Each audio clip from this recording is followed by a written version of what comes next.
This afternoon's forum will begin momentarily. Please be seated.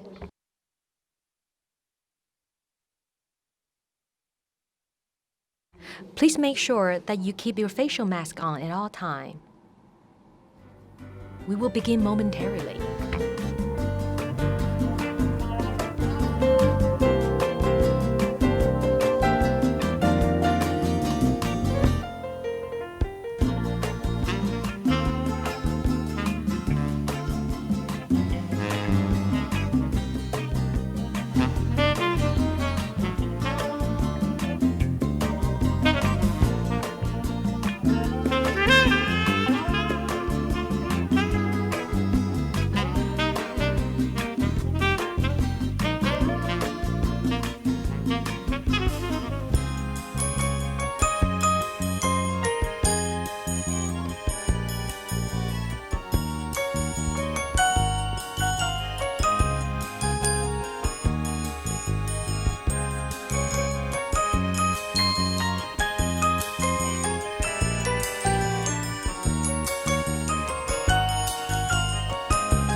Ladies and gentlemen, the 2020 Smart Medicine Forum will begin in 1 minute.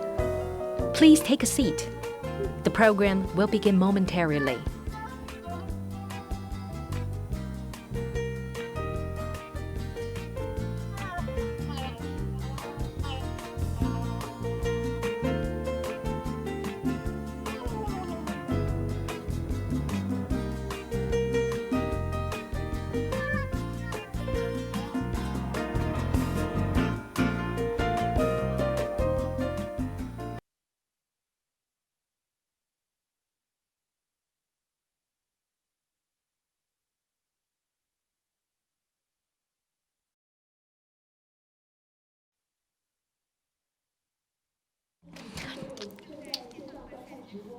Ladies and gentlemen, and those of you joining us online, welcome to the 2020 Smart Medicine Forum, Pioneering the Future Through Innovation. The 2020 Smart Medicine Forum is sponsored by the Bureau of Foreign Trade, Taiwan. It is organized by Taiwan External Trade Development Council, TAITRA, in collaboration with DigiTimes. As we know that today's forum will focus on 3 major themes: global trends, digital transformation, and interdisciplinary collaboration. Taiwan is well known for its technology and smart medicine industry. It is well positioned to tap into domestic and international markets. Today, experts and developers of smart medical solutions will talk about the latest innovations, industry trends, and their experience in tapping into markets worldwide. And the forum will also explore ways to align Taiwan's medical industry with global practices, enhancing the competitiveness of Taiwanese companies and create new business opportunities for smart healthcare worldwide. First, let me welcome Mr. James Huang, chairperson of TAITRA, as he delivers his welcoming remarks.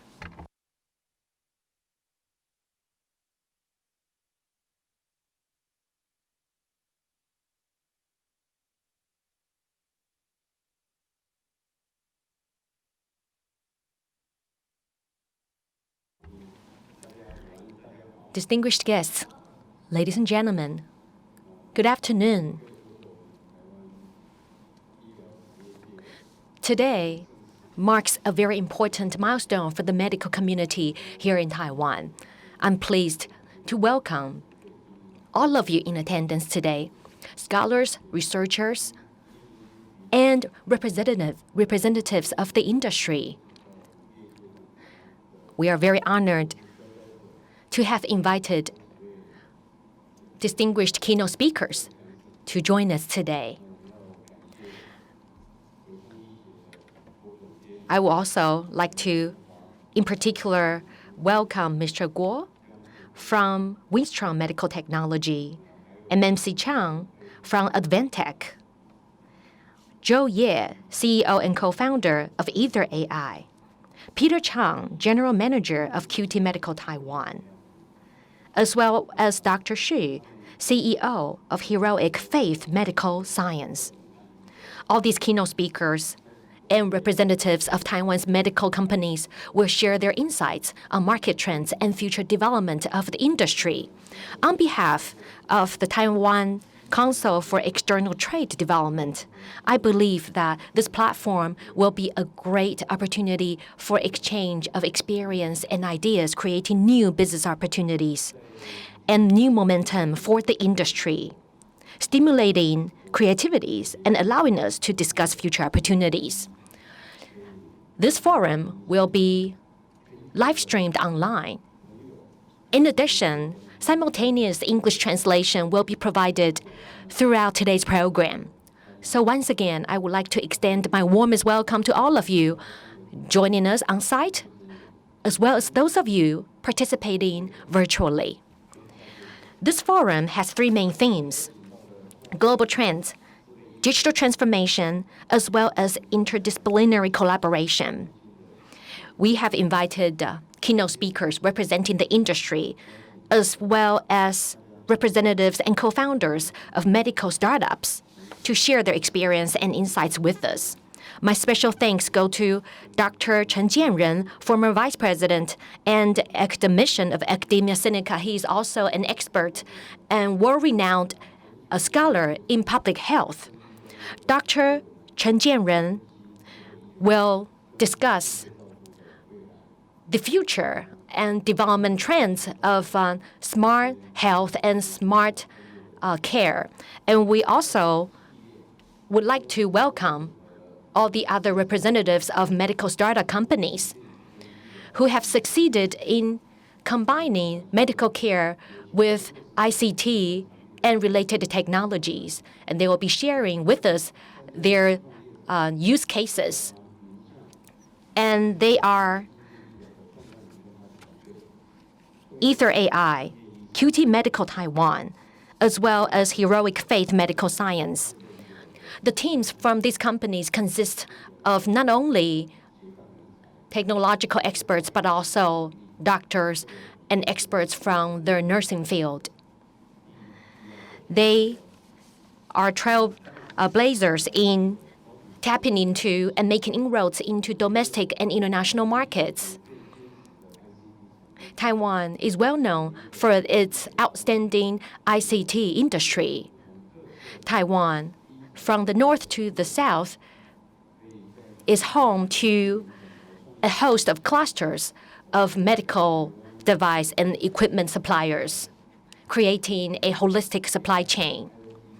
With the arrival of the era of 5G and AI, we believe that this has created great business opportunities for Taiwanese companies to upgrade, transform, and create more business opportunities. Before we kickstart this morning's program, I would like to remind you that the internationally renowned Medical Taiwan Expo has just kicked off today in Nangang Exhibition Hall 2. This year, we will focus on the epidemic prevention sector and ecosystems, as well as the smart medicine, a total of two main themes. We will be showcasing the combination of physical showcases and virtual events, hoping to assist Taiwanese companies to reach out to the world to explore global markets. In addition to showground-based showcases, the show itself, the Medical Taiwan Expo, has also transformed. Many of its events are being held in virtual formats.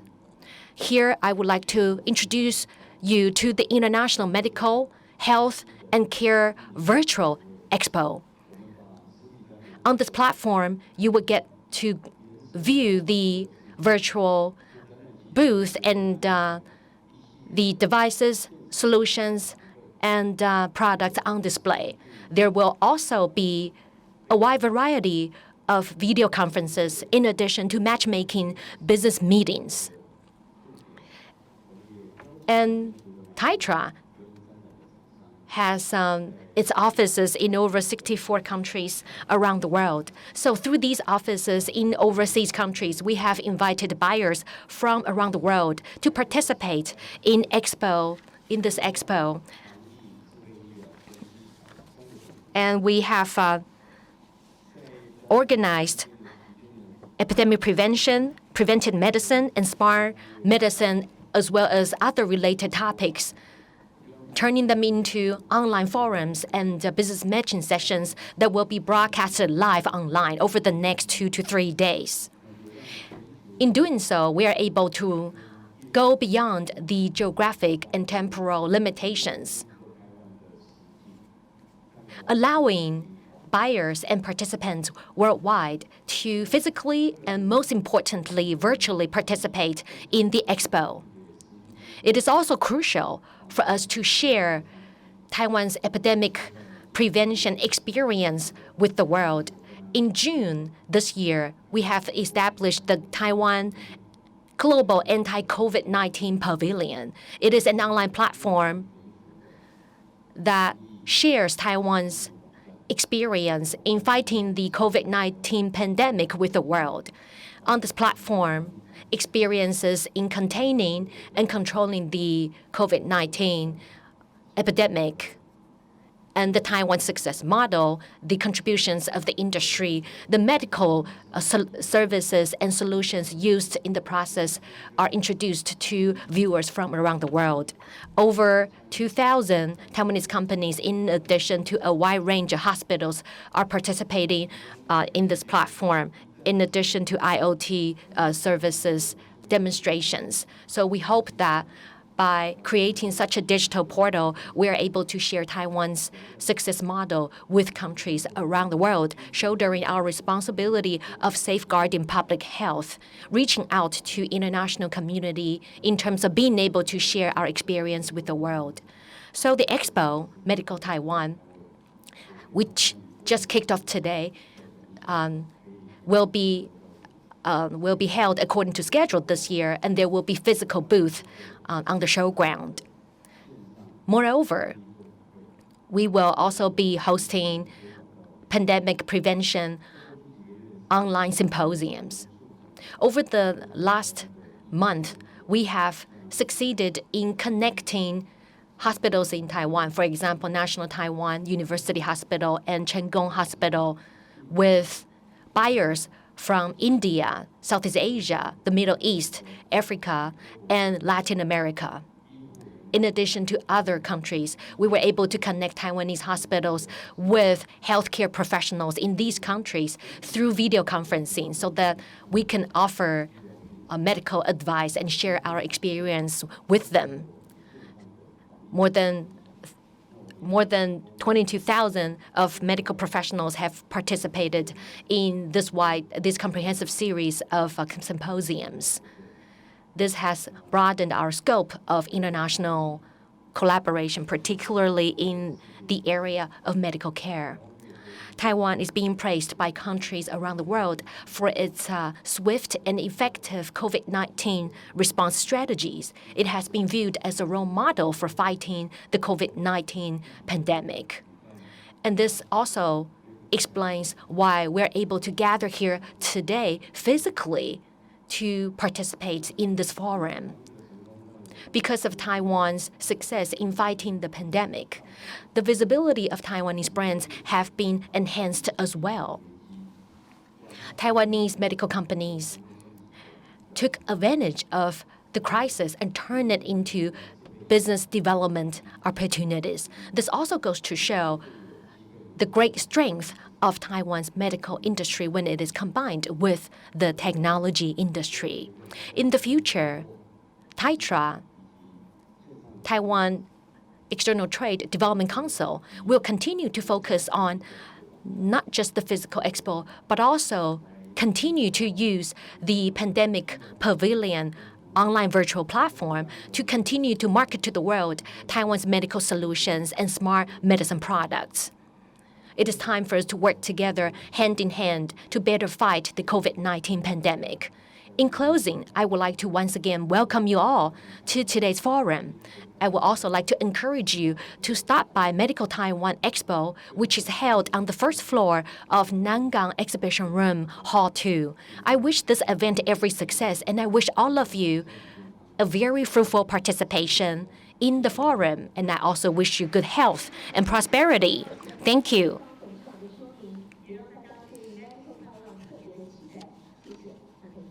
Thank you, Mr. James Huang, President of TITRA, for joining us today. Next, we would like to welcome Audrey Tang, Digital Minister without Portfolio at Executive Yuan of Taiwan, as she delivers her welcoming remarks. Former Taiwan Vice President Dr. Chen Jianren, Chairman of TITRA, Mr. James Huang, and Chief of Intelligent Medical Business, Winstrom Medical Technology, Chris Kuo, Vice President of Service IoT Group, Advantech, Mr. MC Jiang. Ladies and gentlemen, I'm pleased to join the International Smart Medical Forum through this recorded video. The ongoing pandemic has affected our health and daily lives. It has had far-reaching consequences beyond the outbreak itself. Taiwan, thanks to its experience in fighting the SARS epidemic, has been able to prevent the major COVID-19 outbreak. From the epidemic command center to every single citizen, people in Taiwan have stayed alert and implemented prevention measures, making Taiwan a role model for pandemic management. Taiwan's success has given rise to a new definition of smart medicine. A sound medical care system does not solely rely on cutting-edge medical technologies or top-notch medical professionals. It also relies on the collective wisdom and daily practice of all citizens, so no threats are overlooked. In Taiwan, passengers wear facial masks on subway trains. Forehead thermometers are set up at building entrances, and alcohol sanitizers and hand soap are used frequently. Citizens in Taiwan shoulder their responsibility in safeguarding public health. This is the secret to Taiwan's success in defending COVID-19.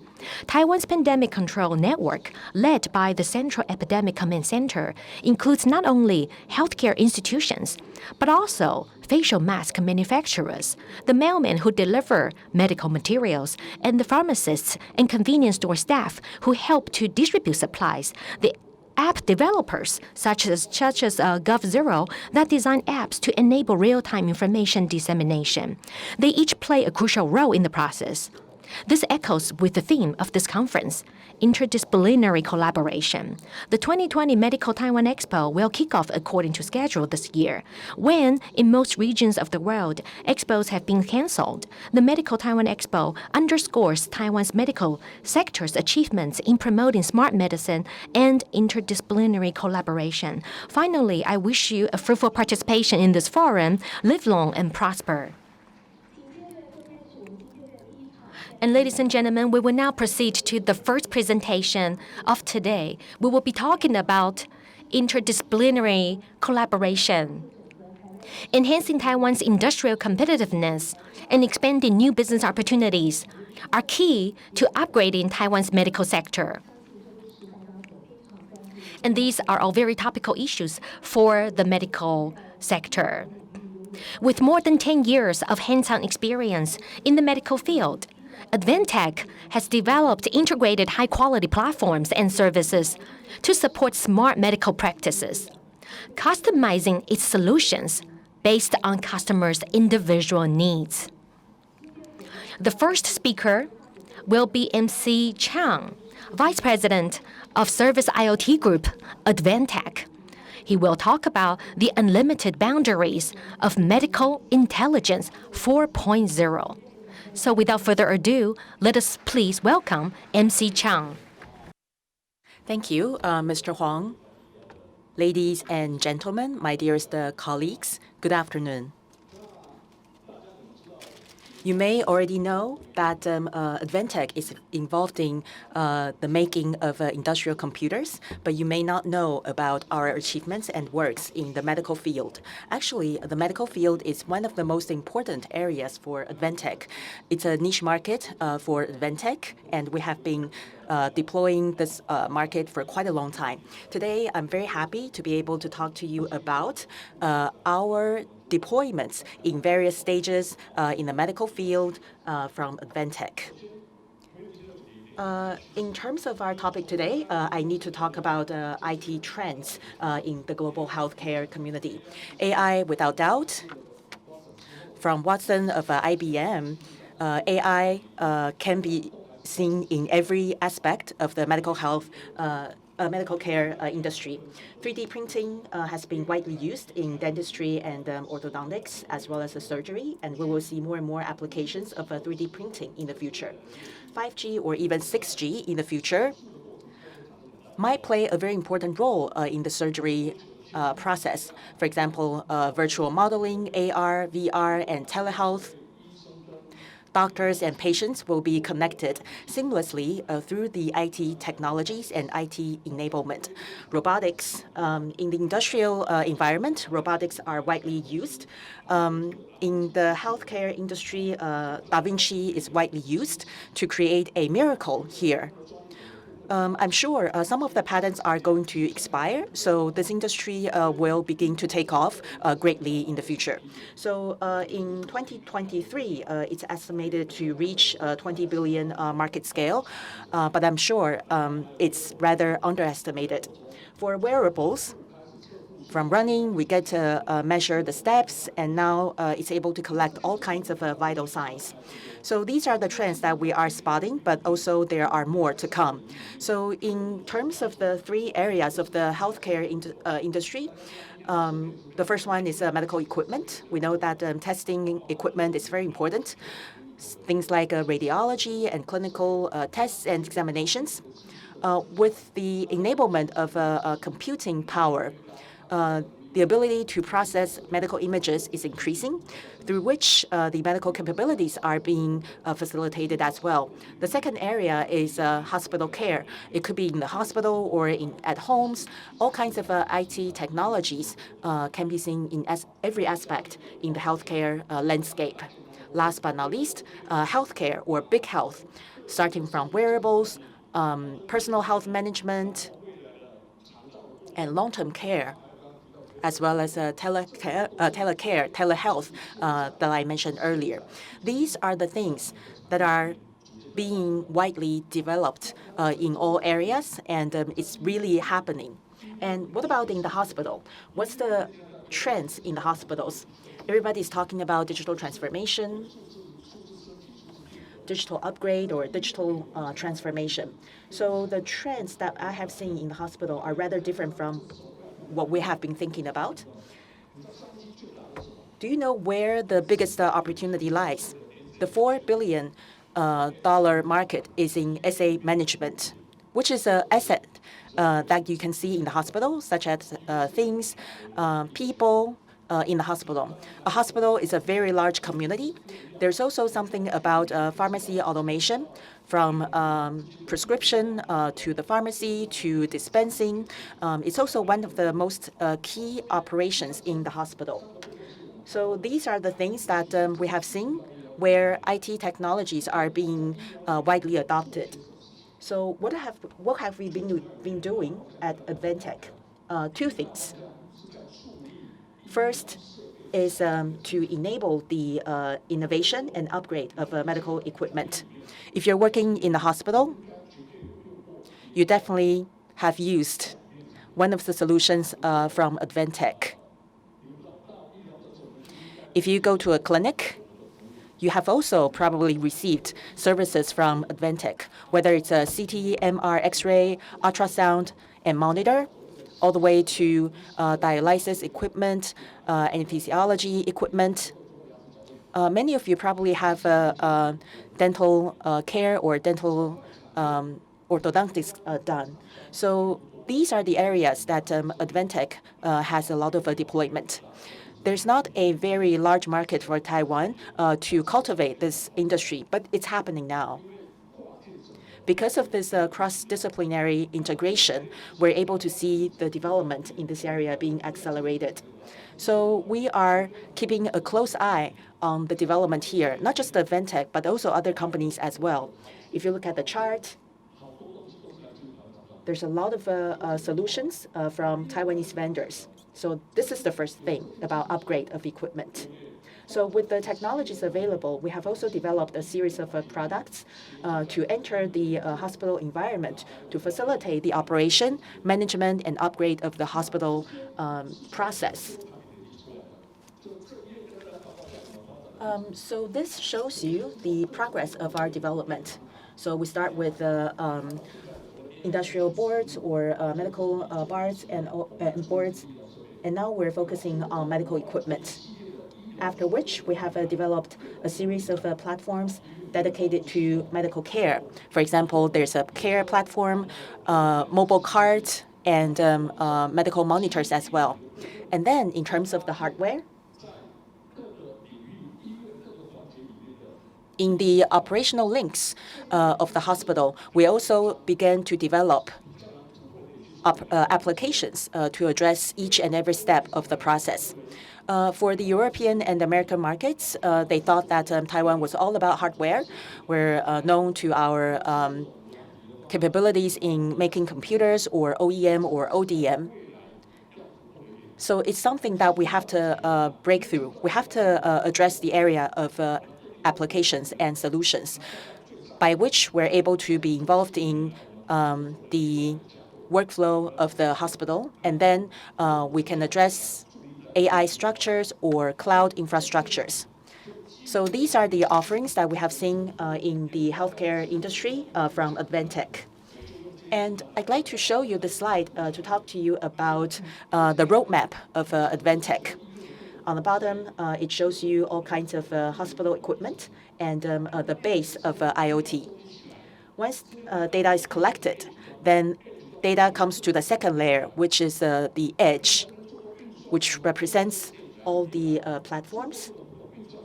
After the data is being processed by the computational powers, and then they feed into our solutions. So when we go upward, then we can see WISE PaaS, which is an offering of Advantech. You can talk to Azure or Amazon or Alibaba or Baidu. You can spend a lot of money to build your own cloud, to build your own AI platform. But what Advantech does is to consolidate the open source technologies, such as Cloud Foundry and other related open source technologies. We integrate them. So basically, this is a process of enablement. Once we consolidated all the open source technologies, we use a low-cost solution to help our customers to go to upgrade to become a SaaS solution provider. And then there is a cloud industrial integrator. You have all kinds of apps available on your phone, but what we offer is an industrial app, so that we can have a variety of app offerings so that customers can use their SaaS applications. So let me first address Edge solution and PaaS to talk to you more and give you more details. In terms of the Edge area, these are the things that Advantech has been doing. There are three areas. The first one is medical computing. There's a lot of know-how involved in medical computing. How do you pass the safety regulations? And how do you provide all kinds of equipment that connect to human bodies? So there's panels. There's also box solutions. There's all kinds of AI engines being inserted in these equipment to push the AI solutions in hospitals. The second area is medical imaging. This is also an area that is less addressed by Taiwanese vendors. I'm actually curious about it because we have so many great panel technologies in Taiwan, but we don't see a lot of participants from Taiwan in this area. So Advantech felt a bit lonely in this area. So the first one is medical monitors. A few years ago, we have acquired a Korean company. That is why we're able to establish technologies in this area. The third area is medical mobility. This is a very important area where we see a lot of opportunities. So for example, in the OR, we need to manage imaging streaming. That's the second area. And the third area is medical ability, as I mentioned earlier.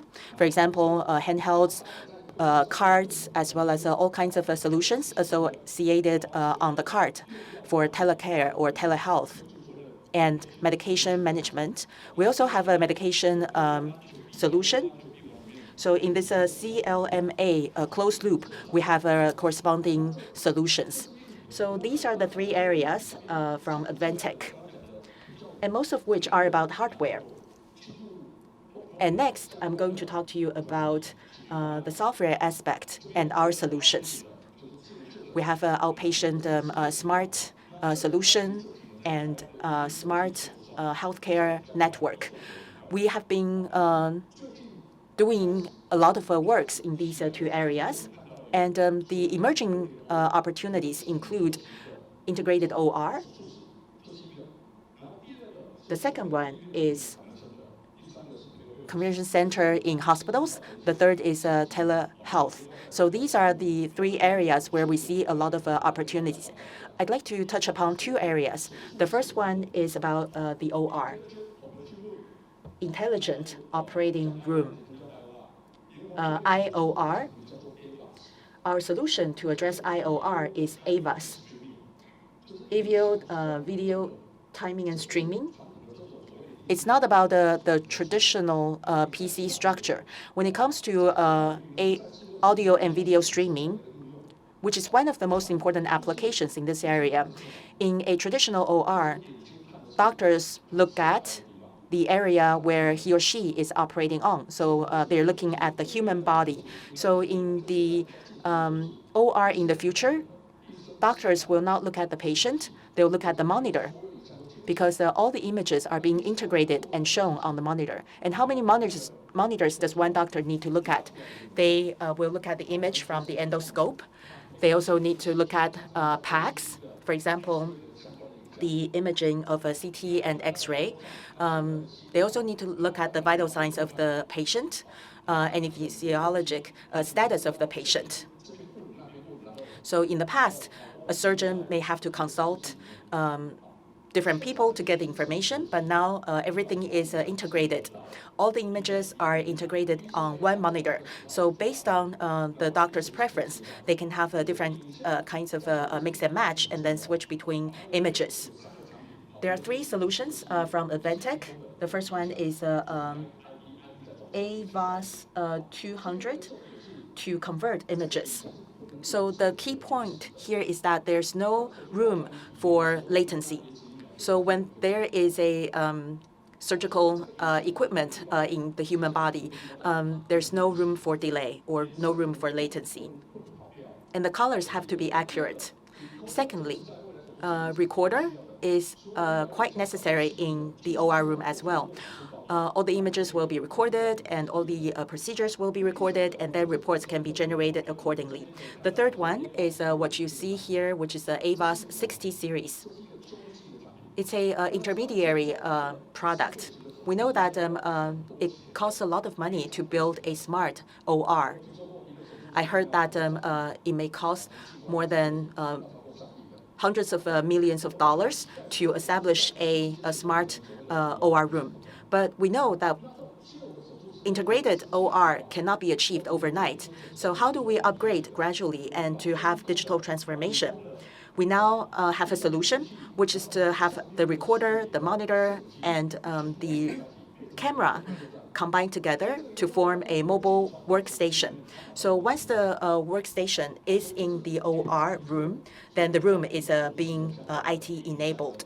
So these are the solutions from Advantech to address medical imaging. And we believe that in the next few years, in the hospital development, this will be one of the most important aspects. Next, I'd like to talk about telehealth. Ever since the outbreak of COVID-19, Taiwan proposed the idea of Taiwan can help or Taiwan is helping. What we're offering now is the provision of protective garments and masks. But Taiwan has a lot to offer as well in terms of good public health practice and technologies. I'm sure there's opportunity for us to help in these areas as well. So if we put the legal aspects aside, in terms of technologies and know-hows, there's definitely room for Taiwan to play a role. We've been involved in this area for a long time, and we are being able to commercialize a lot of products. And we hope that we have, for example, mobile solutions for cards, and we hope to work with other vendors to provide integrated solutions and combined with the software as well. Currently, we're working with an American company to provide software. We're also developing our own software as well. This is a very big trend. If you're interested, if you look at one of the largest telehealth company in the US, which is Teladoc. In 2015, it became public in the US. The stock price yesterday was $238 US. So in the US, it's a very happening area, and this trend is being kicked off in Europe as well. So besides the smart OR, telehealth is also another important trend. I touched upon a lot of product solutions, offerings, and technologies. Eventually, all of them go to the hospital. So in terms of the hospital application, these are the offerings from Advantech. So you have a lot of people, a lot of systems, a lot of products that are being used and working in tandem in the hospital. So the superintendent of the hospital sometimes is faced with a conundrum. Running a hospital is actually more complicated than running an industrial plant. So for the highest managers of the hospital, there are a lot of subsystems that are working in tandem within the hospital. I, in fact, had a conversation with someone from the hospital. There is, in fact, 137 systems or subsystems within the hospital that he is working at. So how to integrate these systems can be very challenging. Advantech is in fact, taking advantage of this opportunity to develop the WisePass platform, hoping that this platform will be able to help different hospitals to integrate the different types of information and systems so that the hospital could realize their goal of smart medicine. So here, we are offering three main different functions. The first is visualization. The management has to be visualized. And the second area, which presents huge opportunity, is asset management. So you're managing your device, your equipment, and you're looking at their utilization rate, their productivity. You can use this to manage personnel and patients as well. In fact, many hospitals in Taiwan are already using the asset performance management.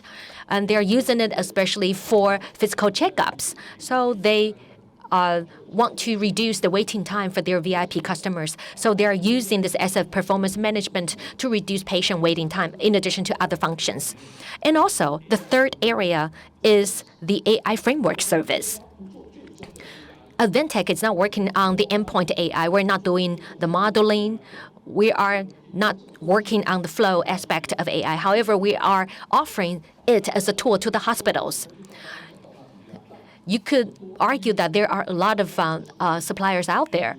However, many hospitals have their individualized needs. For example, this specific hospital that we work with specializes in treating diabetic patients. It has a lot of its in-house know-how.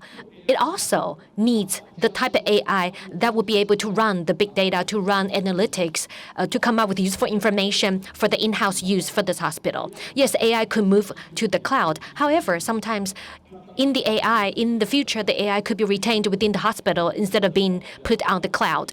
And I believe the next presenter will be able to share his viewpoints with us. So what we're offering here is a platform on which that each hospital could build its own AI system. So I would like to share with you two case studies. First, this is a teaching hospital located in southern Taiwan. This is a case study of visualization. in the hospital, there are many different flows. So what we have here is like a command center dashboard. The hospital does not just have to deal with patients. It has to deal with its back end asset management, the lighting, the electrical systems. And then there's a second aspect, which is the business management, the inpatient, outpatient, ICU, all the different types of incomes, revenue streams management. These could all be managed with our visualized asset management dashboard. So this is a case study that is currently ongoing in Taiwan, which I would like to share with you. And of course, this could also be applied to ICU. In ICU, you have to have an intelligent dashboard in order to be very well-rounded, to keep abreast of exactly what's going on. Nurses tend to work around the clock. So within ICU, how do you use the technique of visualization management in addition to other types of intelligent management tools to reduce the workload of medical professionals? So this is an area that we have been working on as well. So this is a solution that we provide to hospital ICUs, which is called the Intelligent Dashboard. So in terms of what we're doing is that we're using IT solutions to create all these different solutions that are tailored to different hospitals' needs that really work with their workflows. And in addition, we're using the cloud and AI frameworks to allow hospitals to manage, to use smart solutions to manage hospital workflows and assets. So IoT combined with AI realizes the potential of intelligent medicine. We are taking baby steps here. I believe there will be a tremendous room for growth and improvement in the very near future. I have shared with you some preliminary introduction of what we do. And next, I would like to go into even more case studies. This one is the application of our telehealth solutions. It is at the Banner Health, which is a large syndicated medical centers in the U.S. They are using our AMIS 72 solution. So here they are providing virtual services that helps the community get needed care amid the COVID-19 crisis. We also worked with Shouchuan Hospital, in addition to other institutions. And next, I would like to talk about another use case, which is a PACS PDC medical monitor. In your upper left hand, the monitor and computer are the devices that we provide, and the rest are provided by the company that makes the Da Vinci arm. And it is the top 5 manufacturers of operating room equipment. And here I would like to talk about the streaming and linking of images. It is currently being applied to the Erasmus Medical Center in the Netherlands. They're using it to facilitate video streams solution. Here we have encoder in combination with the video management, AVS 212 and 401. And I would like to draw your attention to the fact that as Taiwan continues to promote southbound policy, we have made inroads into Vietnam. We are making investments specifically in Vietnam. Here in the lower left corner, we have the Tai Nguyen Yon National Hospital, which is also using our OR video streaming and management solutions. So I have talked to you about some of our most important use cases. In the COVID-19 crisis, over the past month, I would say starting in either March or April, we have been requested by many of our customers to deliver solutions. So I've been talking to my clients and talking to my colleagues, trying to deliver on time. So here is an example of what we have been doing. It is a mobile workstation medical cart that is being used with a heat sensor photography. It is also being combined with our facial recognition technology. So what happens is that 10 people could walk past this place, and then this machine recognizes their faces. So this is a telehealth. It could also be used as a telehealth virtual service. And in this case, it's being used as a fever screening solution. In the right-hand side, in Detroit, we work with our care to apply our solutions to a nurse to establish this nurse call station, so the nurses do not have to go to each and every bed. They could just stay in their cubicle in order to keep abreast of this patient's situations. And here we have the PECS solution, AI-aided image interpretation. And we also have the data management system that's integrated within the system. And this is currently being applied in Europe. And this area is what we've been doing with the local Taiwanese companies. For example, we've been working with Heroic Faith Medical Science, other medical telehealth or medical equipment manufacturers in Taiwan. So we've been combining our strength to defend Taiwan against the pandemic. Taiwan, in terms of medical device, still has a long way to go. Currently, ICT and AI is being combined with a smart medicine development. I believe that the time has come for Taiwan to come out on top. I believe that Taiwan, if it is able to use this opportunity, will be able to catch up to the more developed medical or especially smart medical industries around the world. It is time for us to work hand in hand to tap into business opportunities in markets worldwide. So today I have shared with you our business deployment around the world and the products and solutions available from Advantech. And I look forward to further interacting with you. Thank you. Once again, we would like to thank MC Chang from Advantech for sharing with us not just the global trends, but also the company's experience in interdisciplinary collaboration, in tapping into international markets, in allowing its solutions to be applied in different scenarios. So thank you very much for joining us today. Next, we will talk about digital transformation.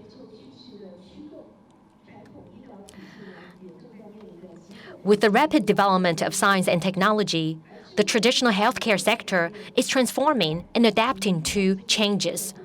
Today's smart medicine is changing the way patients and medical institutions interact.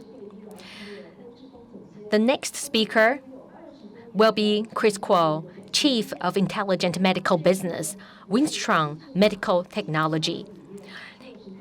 He has over 20 years of experience in digitally transforming healthcare. By applying a differentiated and targeted approach to medical technology adoption, he specializes in using big data and smart medical solutions to help the medical and health sectors upgrade. Today, he will talk about business opportunities for zero-contact healthcare. Let us welcome Mr. Chris Kuo.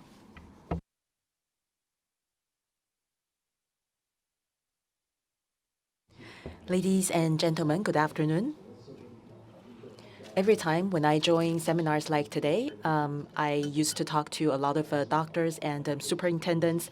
I feel quite nervous because I have been having experience in the IT industry, but not so much in the medical industry. So please do bear with me. Please do provide me with feedback and more suggestions.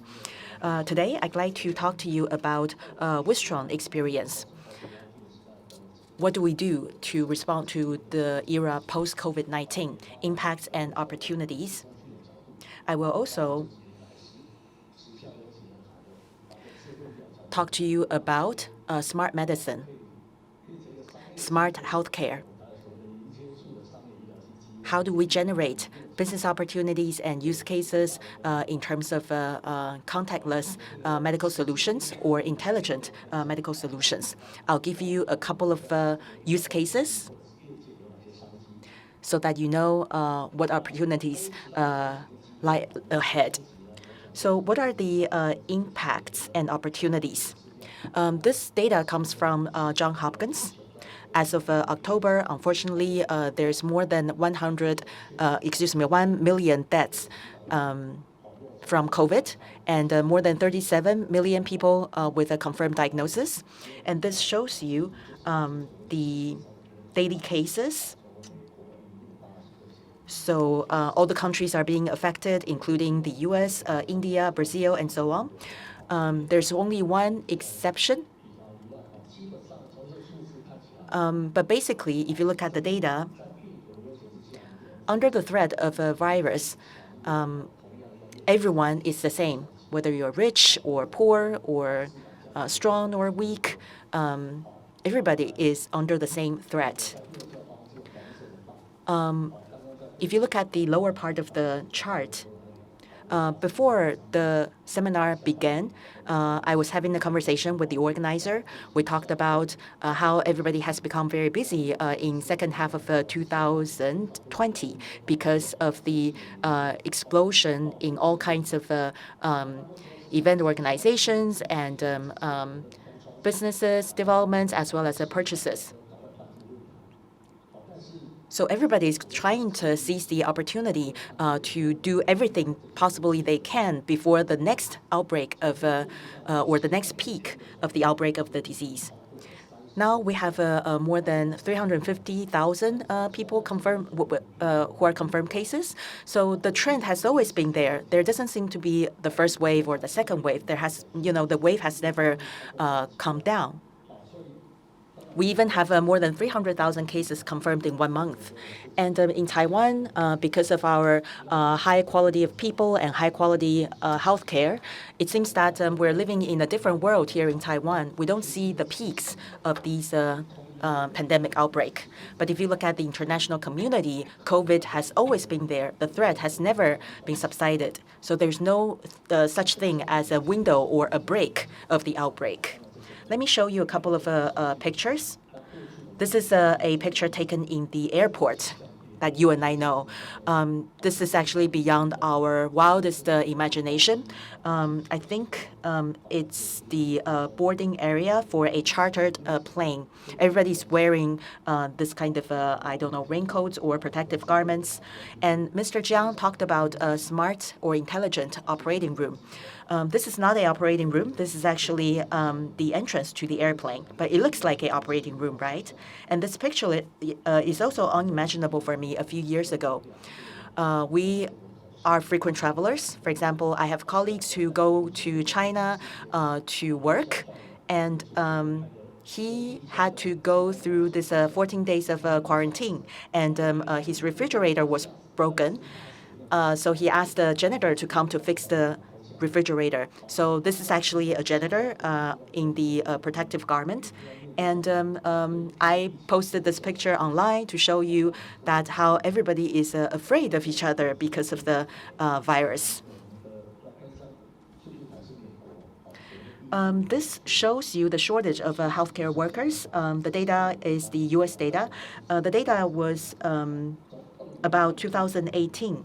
So the estimation in 2018 is that by 2025, there will be more than 700,000 shortage of healthcare staff or workers. This explains why, even though the U.S. is a very strong country in terms of technology and wealth, still there are so many victims or cases of COVID-19. Still, no matter how strong you are in IT, when it comes to healthcare, still we need people. This shows you the impact of COVID-19 on all industries and sectors. Still, we see some positive impact on the IT industry of COVID. If you look at Wistron and other IT vendors, in a way, we are the beneficiaries of the outbreak of the pandemic, if you will. Besides the cloud providers, we do see a lot of increase in terms of homework, working from home, or staying home to play games, and telecare, telehealth. These are the areas that benefit from the outbreak of the pandemic. Teladoc, and its price stock, or Babylon in the UK, or another company in Japan who has a solution to enable women to exercise at home instead of having to go to the gym. So remote care as well as the fitness industry are benefiting from the outbreak of the pandemic. If you look at first half of 2020, because of the impact of the pandemic, the number of outpatients dropped dramatically in Taiwan. People say that it actually reflects the actual number who should go to the hospital for their medical visits. But we do see a rebound of the number of outpatient patients. Of course, we'd like to. We see a decrease of outpatient visits, but we do see an increase of visits to respiratory clinics or radiology. And if you look at the overall trend of patients going to the hospital, the visits are going up. So that's the trend of the healthcare.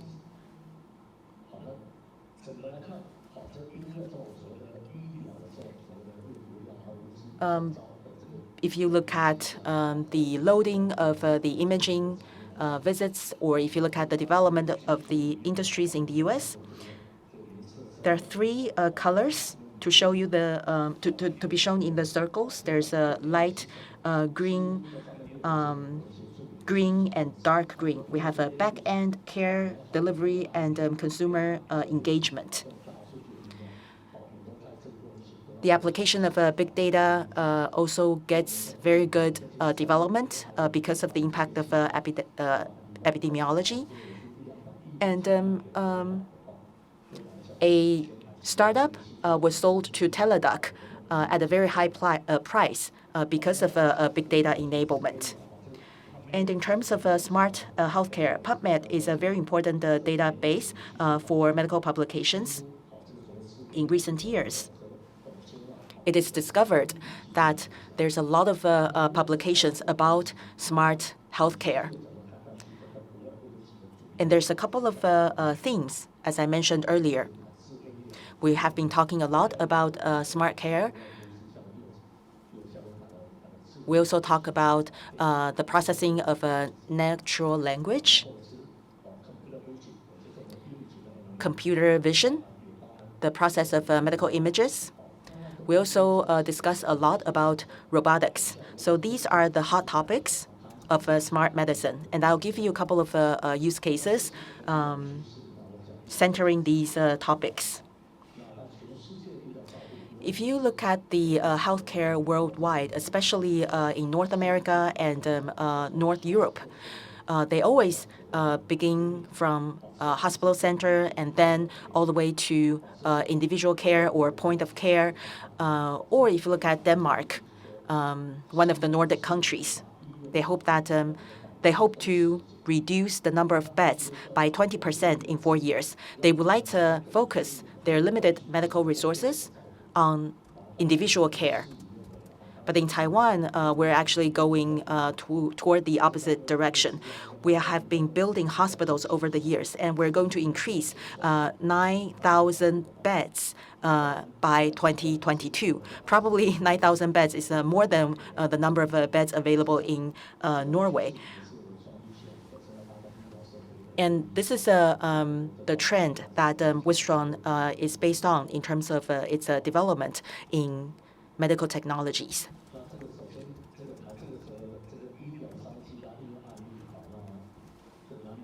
Smart medicine and use cases. A bit of advertisement for Wistron. A few years ago, we began to talk about smart medicine. People are quite curious about it because people thought that Wistron was about computers. But we have been involved in the medical industry very early on. We are one of the representative vendors. Back in 2012 and 2013, we began to build a GMP manufacturing facility, and we have GMP facilities available in both Taiwan and China. We also have a R&D center in Kaohsiung. And these facilities have done a lot of works, which also cover healthcare upgrade. To respond to the trend of hospital center to point of care, we also have a lot of deployments on robotics as well as wearables. as well as AI and the application of big data. In terms of devices, this shows you the pathway of our development over the past few years, including our collaboration with our partners. This is the smallest PC device. Before the pandemic, we did a couple of DNA analysis on veterans. We would like to build a prediction tool of Alzheimer's. But because of the pandemic, the device has become a hot topic, especially in areas that are remote, such as in places in Canada. This device is used for DNA testing. So this device has been contributing to the fight against COVID-19. It's able to identify a cancer cell in the blood as well. And if you look at the OCT device, it just recently got the FDA approval. We're able to use a non-intrusive approach to identify skin cancer, and we're able to detect the activity of cells 30 micrometers under the surface of the skin. On your beautiful face, if we were to get a biopsy, that would be a something that's very intrusive. A lot of doctors may feel that they need to cut in the face in order to get the cell. But again, we now have a device to address that. And there's also handheld X-ray device, which is not applicable here in Taiwan. It only got the approval of the European regulator. But in Taiwan, there's no such regulation to say that you have to wear a lead protective garment when you perform certain procedures, which is why the device cannot help much in Taiwan. But in Europe, the device helps a lot there. And it also helps the Canadian government. In the press release, it's mentioned that Withdrawn in Taiwan helps accelerate the manufacturing of a PCR. There's a couple of other use cases to address what I mentioned earlier, the technology trends of smart medicine. MIT's CSAIL has been working on AIT, been working on AI and its commercial applications. And our company has also been working on these areas as well. I will now give you a few examples. And the outbreak of the pandemic has also sped up the process of our development. First is the natural language processing. A lot of medical professionals complained that 70% of the time their hands are not really being used to take care of patients. They're being used to file in data, to measure data, to take measurements. The two hands, they wish that the two hands could be freed from data input. So this is what we have developed. It is a medical speech recognition service. In Taiwan, people use a mixture of Taiwanese dialect, Mandarin Chinese, and English vocabulary words. So a lot of doctors and nurses are using a mixture of a number of languages. So this took us 2 years to develop.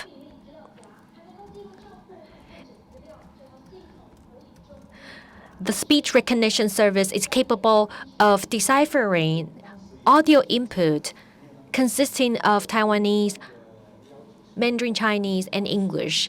Originally, we were hoping that the accuracy rate would be about 85%. However, it turned out to be 95, 96%. It is fairly accurate. So we hope that this voice recognition system plus audio input would free the medical professionals' hands from having to do a lot of medical records input. A lot of doctors in Taiwan have to see 80 to 90 patients, and this translates into 2.5 to 3 minutes for each patient. And also within the 3 minutes, what is the doctor doing? The doctor is working on a PC, typing in the medical record. So what if this voice recognition could also be applied to the diagnosis, and we hope that we will be able to expand the use of it. This is in fact being used in this hospital. This is being integrated with its HIS system.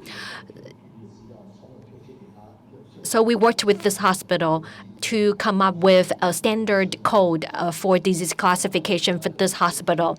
We also, of course, there are other easier or less complicated applications. Of course, one must understand this is like GPS. You can make it complicated, or you can choose a more scaled-down version of it. In the future, if you're interested, please contact me. And the more people or the more medical professionals who use it, the better. Now, I would like to talk about the medical interpretation assistance for liver tumor and other types of diagnostics. So here, I would like to show you the computer-aided diagnosis, CAD, plus AI. Here, we have a digital pathology platform at the Veterans General Hospital. It is a first M-code digital platform in Asia that deals with digital phenotypes. It is the very first M-code digital platform here in this region of the world. What is being shown on the platform is the digitized information, genomics information, radiology department information. Hopefully that in the future, the pharmaceutical companies could in fact use this platform for the development of new drugs in the future. There is also the solution of our solutions enabling automatic screening for diabetic retinopathy, wound care, wound analysis, using mobile phones and special litmus paper to detect and tackle chronic kidney diseases at home. And next, I would like to talk about the robotics, intelligent mobility aid. This is a security robot at the headquarters of Uber. If it is not deployed properly, what happens? Instead of having the security robots protect you, you have to go to the rescue of the security robots. The medical robots can be applied in a wide range of scenarios. And amid the COVID-19 pandemic, people often talk about the use of UVD disinfecting robots, and TMI robot for disinfection is an example we are giving here.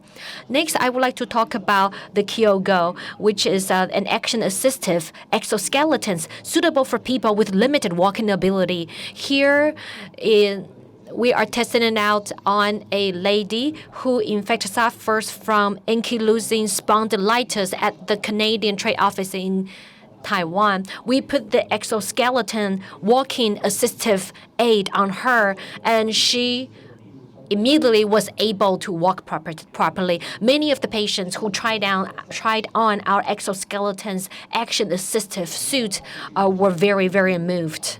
So we need to speed up. I would like to talk a little bit about the hemodialysis. In fact, according to the 2019 Health Insurance Bureau survey, chronic kidney diseases cost $51 billion in healthcare last year, and it remains the most common disease in Taiwan. 90,000 people in Taiwan received kidney dialysis treatment last year alone. It's a new record high. So here I'm showing you a list of different facts and numbers. So we have been working on this issue. We have been working to develop better AI models.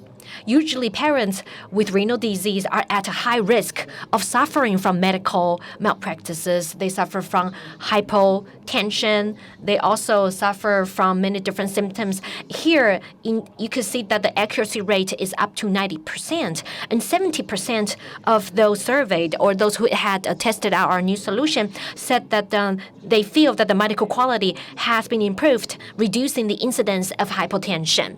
So, to sum up, we believe that in Taiwan there's a total of 2 to 3 million patients with chronic kidney disease, and we hope that not all of them will eventually evolve or deteriorate into having the need for dialysis.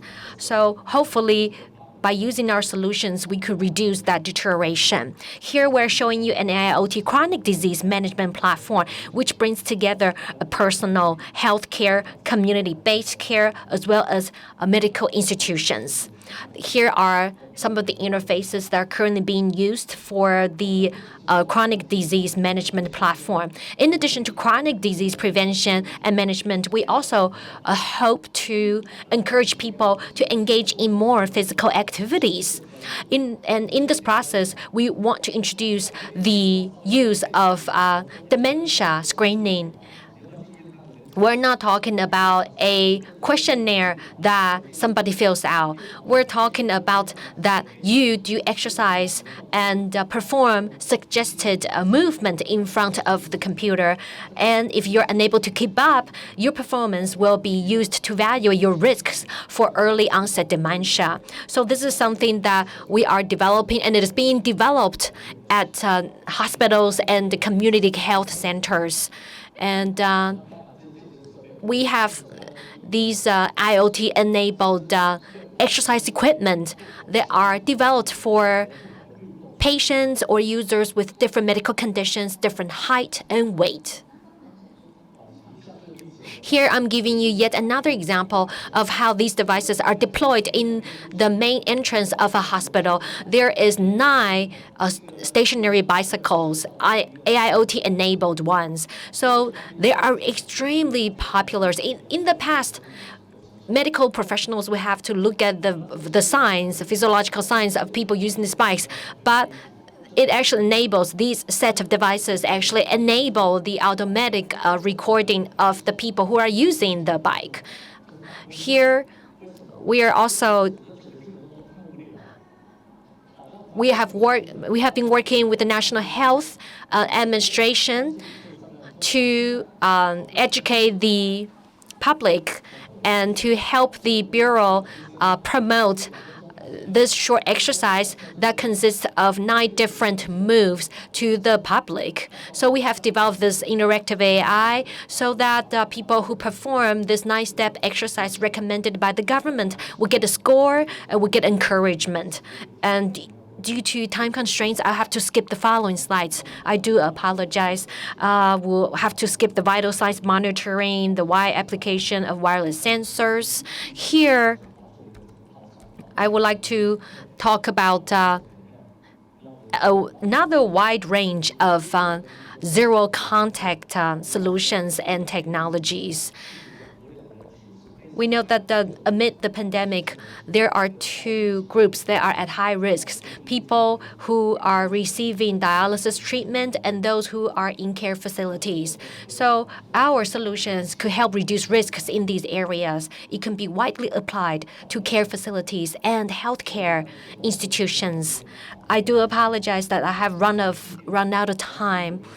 I would like to conclude by saying that usually in Taiwan, people with the highest grades go to medical school. People with the second highest grades go and become electrical engineering majors. So what we're doing here is to bring the greatest minds together, people from the medical community and people from the EE community, so that we can bounce ideas of one another and create better solutions to safeguard everybody's health. So I would like to show you a quote of Jeff Bezos, the richest man on the planet. People often ask, where is the technology headed? What are the technological trends over the next 10 years? Jeff Bezos answers this question succinctly. He said that the question we should ask is that what is not going to change in the next 10 years. In medical care, we always have to bear in mind that care should be delivered with a human-centered approach, and this will and shall not change for the next 10 to 20 years. Our goal is to deliver better services, higher quality, patient, human-centered services and solutions. In 1918, 2 million people died of the Spanish flu. This tragedy is more than the 2 world wars combined. And here is a hospital that was built specifically in Madrid, Spain, to receive COVID-19 patients. Is there any significant difference between the 2 photos?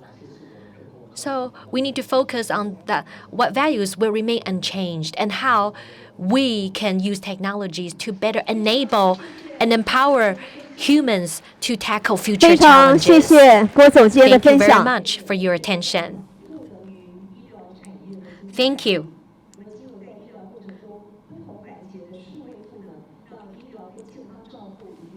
Mr. Chris Kuo talked about the business opportunities for a wide range of zero-contact healthcare solutions. He also pointed out the direction for the future. Taiwan is well known for its strength in technology, healthcare, and innovation. It is also a world model for its effective management of the COVID-19 pandemic. Healthcare combined with technology has given rise to new business models and business opportunities as well. And they have reached far beyond the boundaries of our imagination. The next speaker will be Dr. Chen Jianren, former Vice President of Taiwan. He is an expert in public health and is an academician at the Academia Sinica Taiwan. The topic of his presentation today will be piloting innovative technology, the future of smart care. Thank you for your warm introduction. Being the one to give a presentation after the two experts have given their talks has given me tremendous pressure. I understand that my talk will be simultaneously translated into English, so I would just go ahead and present in Chinese. The previous speaker has talked about the COVID-19 pandemic casualties. Over 37 million confirmed cases have been reported with over 1 million deaths. And in Taiwan and in USA alone, 7.6 million confirmed cases and 0.2 million deaths have been reported. In Taiwan, there's about 500 confirmed cases with 7 deaths. The incidence rate around the world is 465.9. In USA, it's 2,304.4. In Taiwan, the incidence rate is only 2.2, and the mortality rate is even lower, 0.03. So the incident rate in the U.S. is 1,000 times of Taiwan. Mortality rate is 2,000 times of Taiwan. Everybody's quite curious about how to control COVID-19. If you look at Bloomberg economies, in the 70 emerging and frontier economies, 3 assessment criteria are being adopted. The first one is mortality from COVID-19 in last 30 days. The second is economic activity compared with the virus normal. So if you look at the 70 frontier economies, there's 5 best economies that perform the best. The first one is Taiwan, followed by Botswana, then South Korea, Thailand. The 5th one is China. Newsweek Japan also did the survey in second half of July. 49 countries were assessed using the damage caused by the pandemic, looking at confirmed cases and the new cases from June 16 to June 30 to make comparison. They also look into the economic damage. The highest score is 200, and Taiwan scored 180. My apologies to the small print. But you can see that Taiwan ranks number 1, followed by Malaysia, Hong Kong, Thailand, China, South Korea, Australia, New Zealand, Japan, and Norway.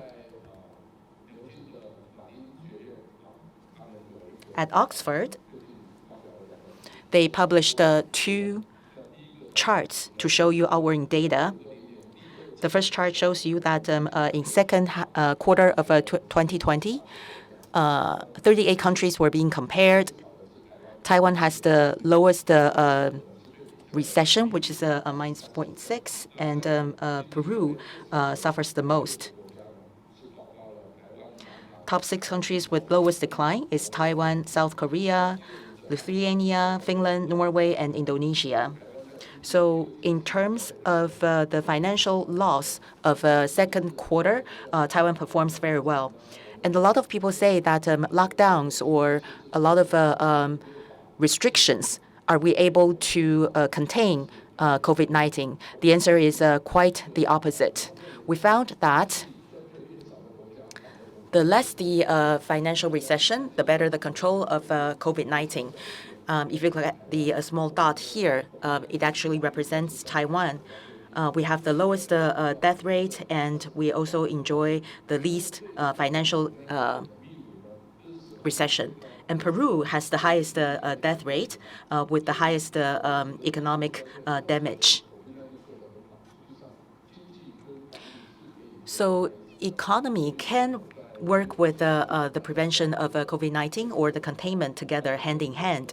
And in the conference in Kaohsiung, our president mentioned that we need to have preliminary or countermeasures or take proactive actions, and we shall not store the resources of anti-pandemic measures.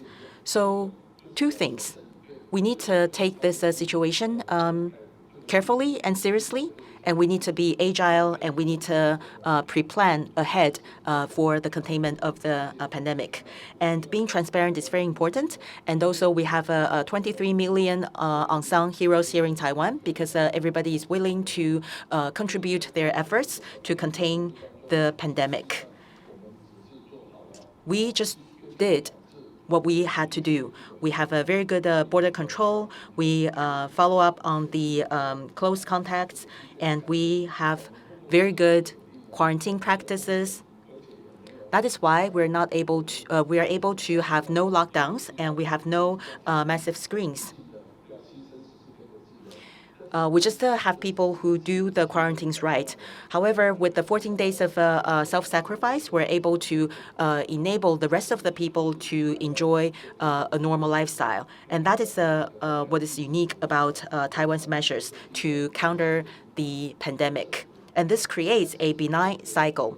In the very beginning, the government has very transparent information sharing, and CECC very quickly is able to get the support from the people and is able to establish its credibility. Everybody follows the policies of the government, and the reputation of CECC becomes better every day. So this is a virtual cycle, a benign cycle, and we're able to go upward.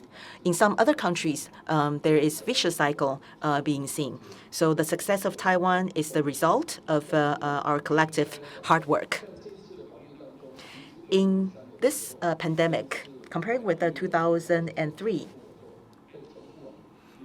some people ask me, what was your practice during SARS period? And is there anything that we have to improve? Well, the first thing that we need to work on is masks. And that is why the national mask teams were formed to produce masks, so that we're able to ramp up the number of masks available and the productivity. In the past, we did not have very good cell phones available in the SARS time, but now we do. That is why Mr. Chi-Mai Chen and Minister Tang began to use our smart devices to develop applications. And we also have e-fence to identify the whereabouts of people who are supposed to quarantine at home. In the hearing of the UK Parliament, they asked me, are the Taiwanese people obedient? Do they listen to your instructions? The data was rather old. It's as of August 6, 2020. By then, we've already had 300,000 people home for their quarantine. And 99.7% of the people followed the instructions, and they stay home and obey the rules. The reason being, we have very good cell phone systems, and we have very good IT systems. We also have a pandemic application available for them. That is why we're able to have a very good quarantine result. In the era of ICT, we have very good support from big data and the use of artificial intelligence. We also have a very good follow-up system of quarantine and e-fence. If these people need any services, we can also provide services to them using the application. So for those who stay home for their quarantine, they are very well supported, and there are people providing meals and groceries for them, and there are people helping them take out their garbage, and they are sent to the hospital once they need to do so. There are also people doing that for them. Or if they need someone to talk to, we also have people to talk to them using the app as well. So with the enablement of AI and ICT, Taiwan's success becomes a very good role model for the rest of the world. I may have to skip this about Taiwan AI Land and how these platforms are being built, but I can show you we have a social distance application and report application about your health status, and there's also solutions available. We use medical imaging services to address the diagnostics of COVID-19. Some doctors may not have seen this, but they can use this to facilitate their diagnostics. And we can identify the contraction pathways in order for us to identify the disease route. This can also be used to facilitate the development of new drugs and data queries. So in terms of the containment of COVID-19,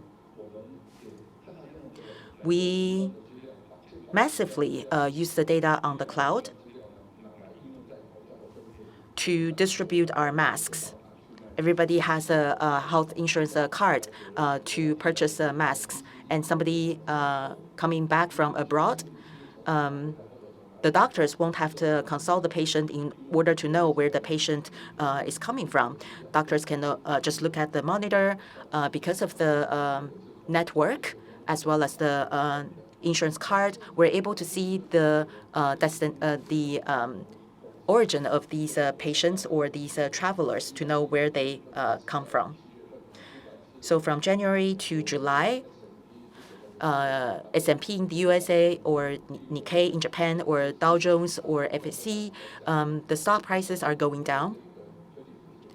But the tech index, or excuse me, the biotech index is pretty good in the US.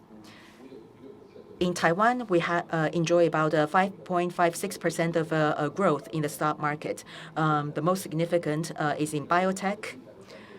From our two previous speakers, we get to know this, and also the electronic component manufacturers also benefited from the COVID-19 outbreak. So all in all, COVID-19 accelerated the digitization process of Taiwan. We thought it would have to complete in 16 months, but now we're able to do so within 6 months. I'd like to thank the support of the IT industry and the support of the software and hardware development. That is how Taiwan is able to march into the digital world with an accelerated pace.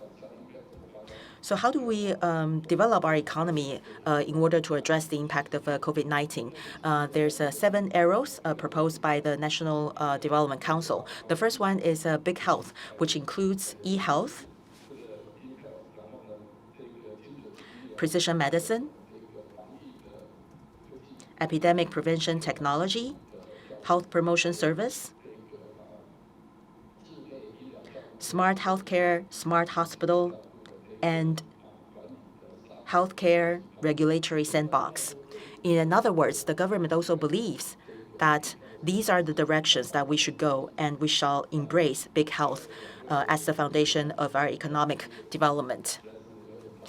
I'm sure the previous 2 speakers also touched upon this.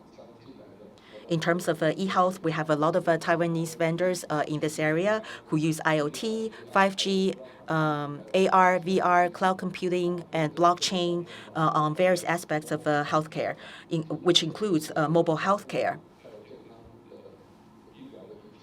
and medical devices, smart hospital solutions, genetic therapies and cellular therapies, biomedicine, key components, and so on. I'd like to thank all the vendors. Thank you for your hard work and dedication so that the world is able to see a different image. That is, Taiwan is able to integrate various sectors and vendors. Wistron is always a very good example. Every time when I hear a speech from Wistron, I always feel deeply touched.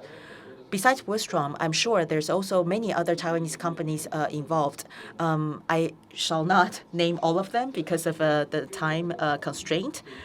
But in terms of pandemic control, whether it's diagnostics, disinfection, healthcare, or telemedicine, there's a very big room for Taiwan to develop. Let me give you a simple example. I went to a hospital in Taidong. We were there to discuss the pilot project of telemedicine. One of our partners is in Niaosong, which is in south part of Taiwan. Our partner is Kaohsiung Changge Memorial Hospital. And the two places are hundreds of kilometers apart. And the dermatologist is able to look at the image sent remotely in order for him or her to diagnose. In Taiwan, we have very good imaging analysis capabilities. So we definitely see a very bright future for Taiwan in this regard. Besides technologies with regard to healthcare, there's also a lot of new applications to strategic epidemic prevention. We can use ICT and AI, as well as aforementioned telecommunication and screening to facilitate the containment of epidemiology. As the two previous speakers mentioned, healthcare in Taiwan ranks pretty high worldwide. If you look at the CEO magazine, which looks at the healthcare index in various countries, Taiwan ranks #1. We hope that, again, CEO World Magazine will organize the survey again in 2020. I guess they will not do so because of COVID-19. But again, if the survey is conducted again, Taiwan will definitely have a very good score again. If we're able to have National Health Insurance Program closely linked with the industry and then involve all the equipment, hardware, and software to have a sandbox management scheme, I'm sure Taiwan will have an even better development in smart healthcare or telemedicine. The satisfaction rate of National Health Insurance Program is very high. But one of the goals of a National Health Insurance Program is to bridge the gap of health inequality. One of the best approaches to do so is to implement telemedicine. If we could involve smart medicine and telemedicine, I'm sure whether it's for remote areas or in the indigenous people tribes or even offshore islands, we will be able to provide quality care to people in these areas. And another issue that I would like to raise and discuss with you is that the Taiwan's demographics is changing rapidly. Taiwan's society is rapidly changing. In fact, the population of the Asian population is 15% of the total population. In fact, by 2026, Taiwan will become an aged or a super aged society. So it's imperative to maintain the health of our citizens in the later stage of their life so that they are not bedridden. And this is compounded with another challenge, which is the changes in family structure. The average number of people in one household used to be 3.75 in 1994. Today, it has dropped to 2.73. So in the future, medical care should be combined and always considered with long-term care. In the future, long-term care 2.0, once integrated with the medical care system, will enable Taiwan to tackle the challenges that arise as a result of its aging population. The objective is to emphasize prevention, provide multifunctional community-based services, as well as constructing a community-based healthcare network. So here we have the services and targets of long-term care 2.0. In the middle, we have people who are experiencing medical conditions, so for example, dementia, disabilities, all the way to serious illness and end-of-life care. So this also shows that throughout the course of a person's lifetime, you would need community senior centers, you need programs for prevention, you need home care, transportation, home nursing care, enablement care, daycare, in addition to institutional care. Take the diagnosis of dementia, for example. It is useful to tackle it from a community center-based perspective, offering physical activities and dementia prevention programs at the local community centers. Here, I show you an accessible comprehensive care system model, which consists of Type A, a community integrated service center, Type B or Tier B combined service center. This is to elevate community's capacity to provide long-term care. And there's Tier C, LTC, long-term care stations around the block, so people could age in their home and enjoy a community-based support as well as aging. And it is also connected with medical services to provide continuous care. What happens is that the patients will receive evaluation 3 days before being discharged, and the person, upon returning home, will receive services within 7 days after returning home, so that people wouldn't wish to extend their stay in the hospital. This is currently a challenge. A lot of people would prefer to stay in the hospital for better care. So this is a direction in which we will go in the future, which is to strengthen at-home and community-based care. And this also takes me to the next point, which is the diversified reablement service pilot project. So the hospital will be responsible for giving evaluation and draft care plan, and then it's then forwarded to the long-term care management center, which delivers care and sends care managers and recheck the care plan for people needing such service. So I will have to skip these slides in the interest of time. So here I show you a list of applications of AI in healthcare. So the use of robotics, use of medication development, medical data mining, asset management, screening, image interpretation assistance, just to name a few. I realize that the two speakers have already talked about many of the details, so I would just move on. So it's worth noting that AI and machine learning-based software are being managed as medical equipment, and the US FDA is doing so as well. So Taiwan has to keep up so that all our software, hardware related to smart medicine will be recognized in Taiwan, approved in this country, so that they can better promote it and market it and be better integrated and become a very important portion of the overall healthcare system. I do apologize that I realize that I'm running out of time. I will skip the following slides. Taiwan, I would like to talk to you about this new paradigm shift in treatment. Liver disease, in fact, is one of the leading causes of death in Taiwan. So Taiwanese companies have developed its image interpretation system for the diagnosis of liver-related diseases. In the past, we provide medical solutions that then we hope that the one size will fit all. It is oftentimes delivered to some patients some of whom have developed side effects, and some of them who have developed adverse events, and some of them might respond positively to the treatment. So here I'm showing you the concept that people who would respond positively, the green ones among them would then be selected by using precision medical treatment. So what we do is that we would design 3 different types of prescriptions or treatments based on the patient's suitability for such a medication. So we call this stratified medicine and precision medicine.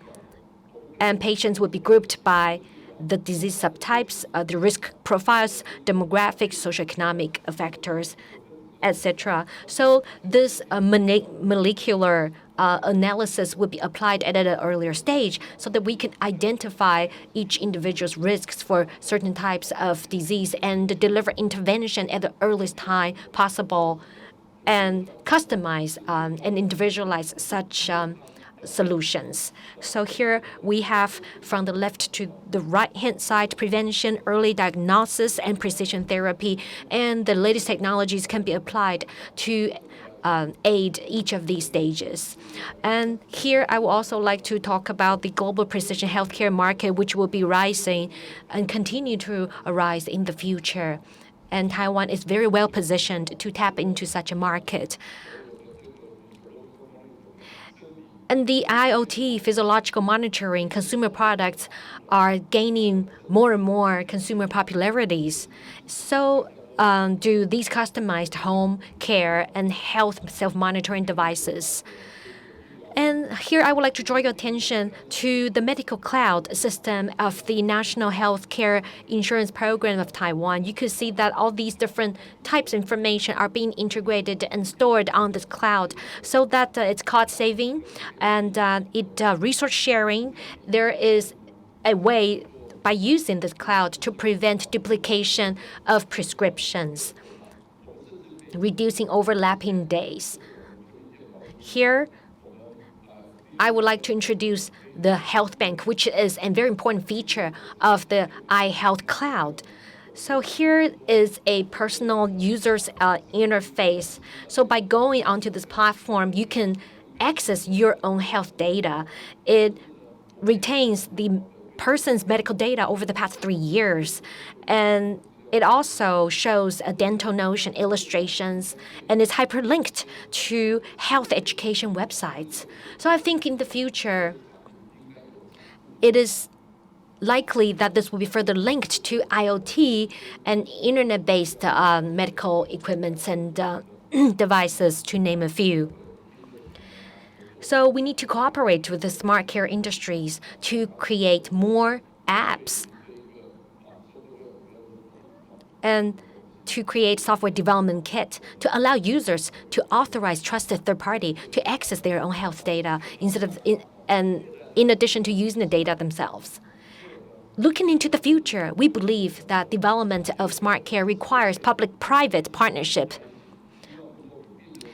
It is a patient-centered, a family-based, and community-connected approach to provide a holistic care and complete life cycle care.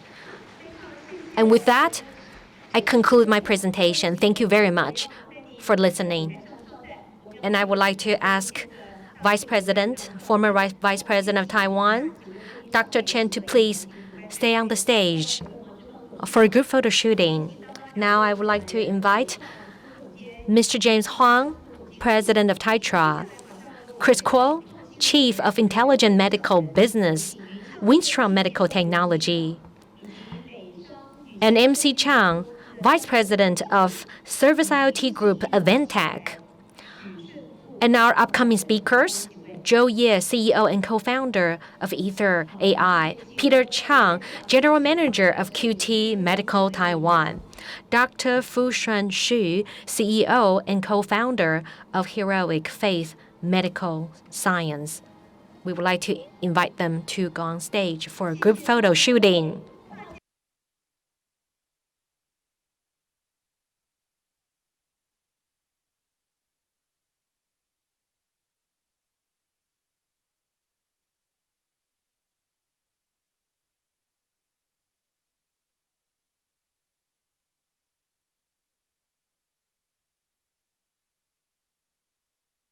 We would like to thank Dr.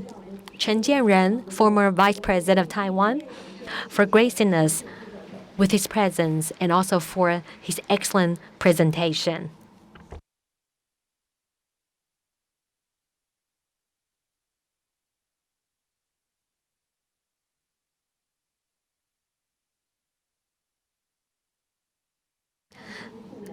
Next, we would like to move on to the sharing of case studies, empowering startups, co-creating the medical future with cross-field collaboration.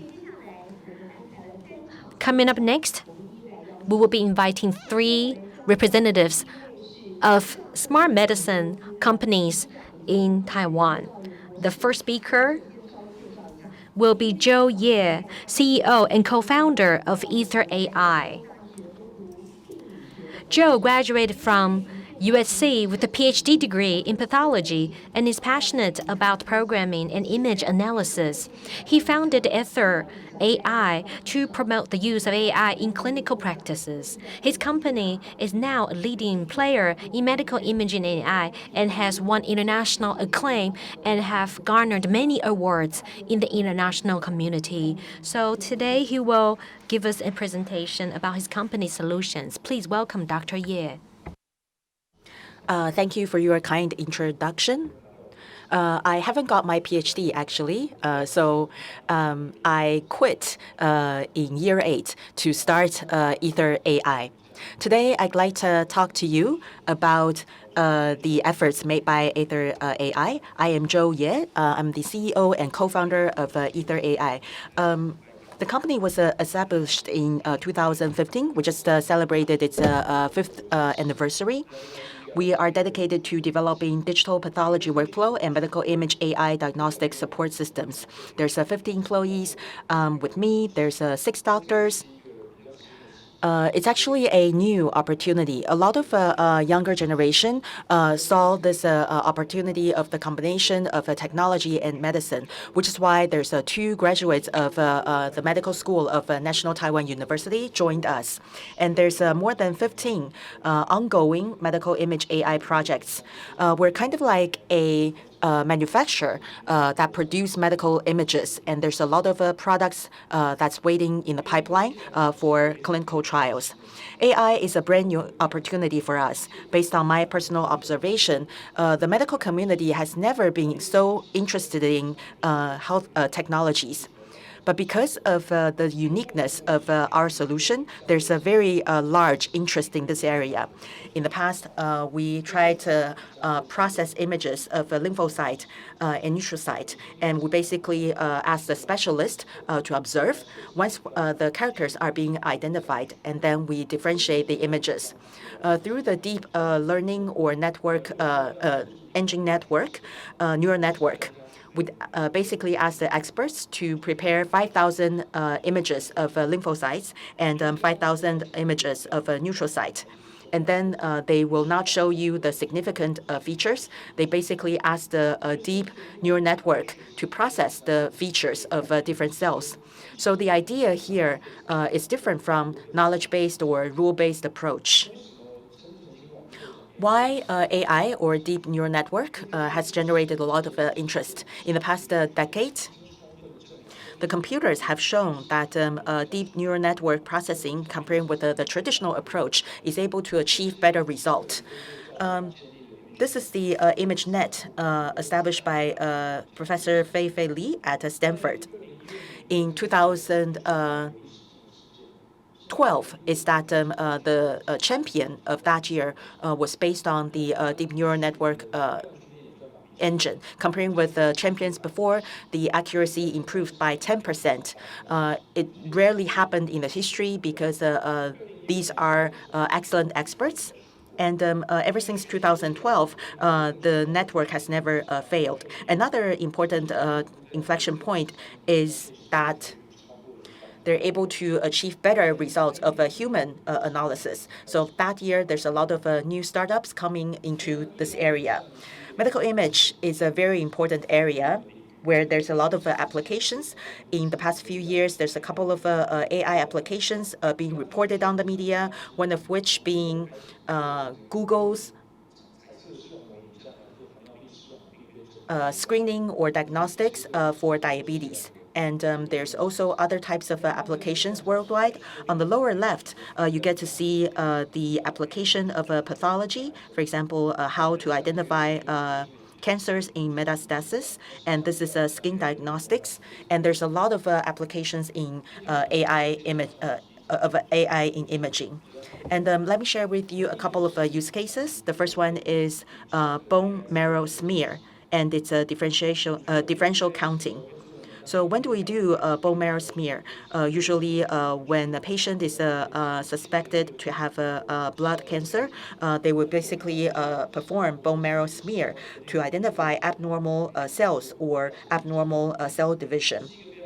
This is a practice that requires high precision. In some hospitals, there's a lack of talents or experts in this area. So doctors are not able to perform a precise diagnosis. They just give their impression.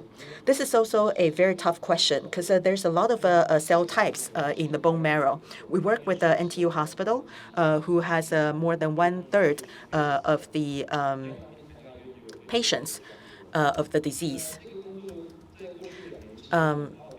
NTU Hospital also is well-staffed. So basically, we have collected 30,000 images. One of the toughest tasks is to annotate the images. And we are able to establish the largest database that has the most results. This shows you the example of a bone marrow smear. This used to be a tough task. In the past, never had a vendor dare to venture into this area. And mostly they use the application on blood from peripheral vessels. This has never been used on bone marrow. And we've been looking at many of the features from the image, and we try to address this issue. One of the toughest tasks is annotation. NTU Hospitals is pretty well staffed, and we also have a full-time technician in the hospital to annotate. And we're able to annotate more than 600,000 cells. In the process of the work, we feel that in the company, we definitely need medical experts because we have to have detailed discussions with hospitals to learn how to differentiate or classify the cells. At MDA, we began to look at the blood cells in order to have a further classification. In the past 2 years, we have collected more than 500 cases. We look at each and every category and then did the counting. We hope that when AI looks at different class, they'll be able to identify all the cells. So we have to also adjust the status of our data collection. This shows you the classification accuracy. This is also a world record. In the world, we don't see any other similar records. Basically, we have the largest database here. Now we're trying to enter a multinational, multi-center clinical trial, which is a very big challenge. We just finished a meeting with the DA, and they told us that we had to apply for Lenovo. It was a very good opportunity, but also a very large challenge. We will be examined quite in a very robust way. And this is an image that AI has never seen. AI is able to identify the target cells and then contour the cells and then classify the cell. We do have a prototype.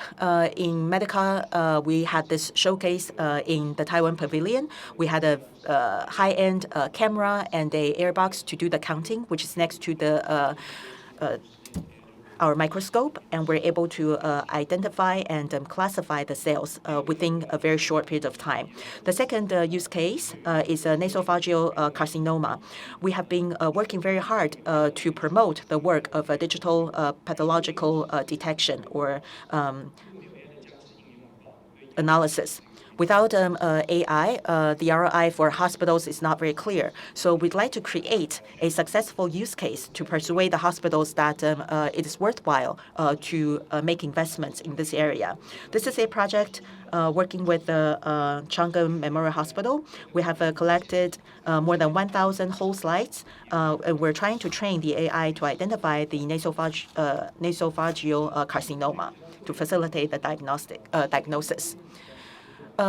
This kind of image is very high-end. Each slide may contain billions of pixels. So we have to actually dissect the image into smaller patches. So we have to ask the help of the pathologist to identify the patches. And we need to let the AI know whether it's a benign tissue or a vicious tissue.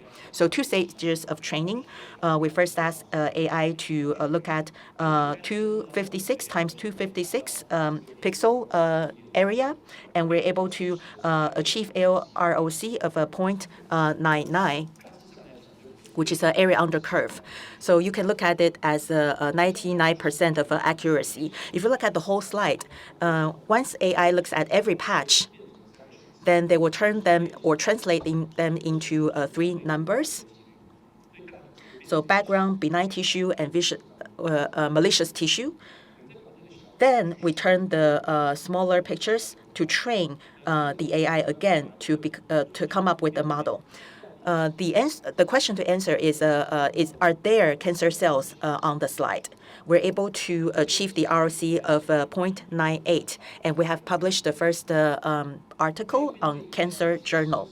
On the right, you get to see, once the AI looks at the slide, there's a cancer area being identified to remind the doctors, and the goal is to help the doctors to identify the lesion as soon as possible. Especially when the lesion is very small, then the help from AI is very significant. Let me give you another example. This is a case that was missed by the doctors. So the sample is rather large because the cancer cell only occupy or account for a very small area of the sample.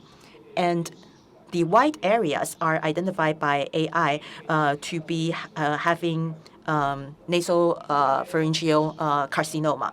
Without AI's help, if you look at the sample here, most of the areas are normal, which is why doctors were not able to identify the lesions.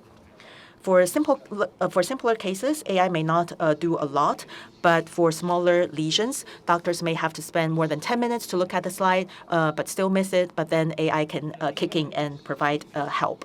Sometimes pathologists need to do tumor purity calculation. When they look at the tissue, they need to know the percentage of area that is occupied by cancer cells. For human beings, they're not able to do that accurately. Basically, they use the approach is eyeballing, but in plain words, they do it using their instincts. But then we can do it accurately using AI. One of the bottlenecks is annotation. So what we have been doing every day is to call our doctors to say, oh, what is the status of AI training now? The reason that we're not able to overcome the challenge is because AI is learning with human beings. But in digital pathology, the reason we have to have precise annotation is because we have to dissect an image into smaller patches. So the computer is not able to accommodate this large of an image. That is why we need to rely on human beings. But as a solution provider, we would like to have our computer to calculate using the whole slide. And if we're able to use the whole slide to calculate, then we don't have to rely on the pathologists to have clear or detailed annotations. When you mark one annotation or mark the annotation on one slide, it may take 1 hour. So it's very lengthy. But what if? But can AI replace the doctors? I think it's impossible. If you look at the annotation speed, we may need another 1,000 years for us to create an AI that is able to keep up with the speed of the doctors. So don't worry that your jobs are secure. But there are things that AI can help. vendors like us, we don't plan to create a product that will replace doctors. Our role is to help and to facilitate the diagnosis process. Over the past 1 year, we did a lot of software, hardware optimization. We basically look at the limits of AI technology. We did a lot of rendering optimization, hardware acceleration, and computational optimization. This is one of the Taiwan's strengths, and it's one of the projects of the government. And last year, we published our result. We're able to achieve more than 500 times of a speed up, meaning that we're able to process the images without having them dissected into smaller patches to train the AI. On the left, there's no dissection. AI is able to learn and then achieve the similar outcome of slide analysis that is being in patches. And we are able to annotate cancer lesions. The last case to share with you is about the application on orthopedics. In surgeries, usually we would have spine imaging taking on the patient. It's one of the things that need to be done before the OR. It's a pre-op evaluation. It's not something that is widely enjoyed by all doctors. That is why we would like to intervene and then help the ortho doctors. On this image, to calculate all the parameters listed on the left, a doctor will have to annotate 25 points on the image and then draw the line in order to get the answers of the parameters on the left. It takes about 10 to 15 minutes, which is quite painful. It's a challenge for AI as well because there has to be 25 points to be detected and analyzed. For us, it's a good challenge, actually, because there's not too many people doing this. Then we ask the AI to identify 49 landmarks. For the thoracics, sometimes there might be some errors. So our approach is to identify the focal point of each and every spine area. And here on the 2,000 fully annotated radiographies with the 49 points identified, and then we use the data to compare. The result is pretty good. It's a two-stage coerce to fine learning. Eventually, AI was able to clearly identify the 49 landmarks on the slide or on the screen. The yellow marks are identified by the doctors. Sometimes there might be some errors, but AI is able to do that precisely. So the biggest help for orthodontists is that they're able to have a faster pre-op evaluation and better accuracy. This is something that we're quite proud of because in terms of the landmark, the largest error is 3 millimeter. We're showing you the median of the errors. So for us, we are usually 1 point something meters tall. So this kind of error is quite well tolerated. And within seconds, AI is able to identify all the angles and supporting lines and create reports automatically. So it's something quite helpful for the ortho doctors. And the biggest impact on the medical community is that this tool will be able to help the ortho doctors to evaluate the spine. The doctors, when they look at the X-ray, they may feel that they may need to get the spinal curve. Spinal curve is very hard to be measured because in order for you to quantify, to analyze the spinal curve in a quantitative way, you got to first identify the points and then figure out the curve and then figure out the curve fitting. Internationally, there's only 400 to 500 subjects whose curves are being identified. So basically, we don't have a very good understanding about the distribution of the spinal curves of all human beings, because nobody would like to conduct a survey to look at thousands of spinal curves.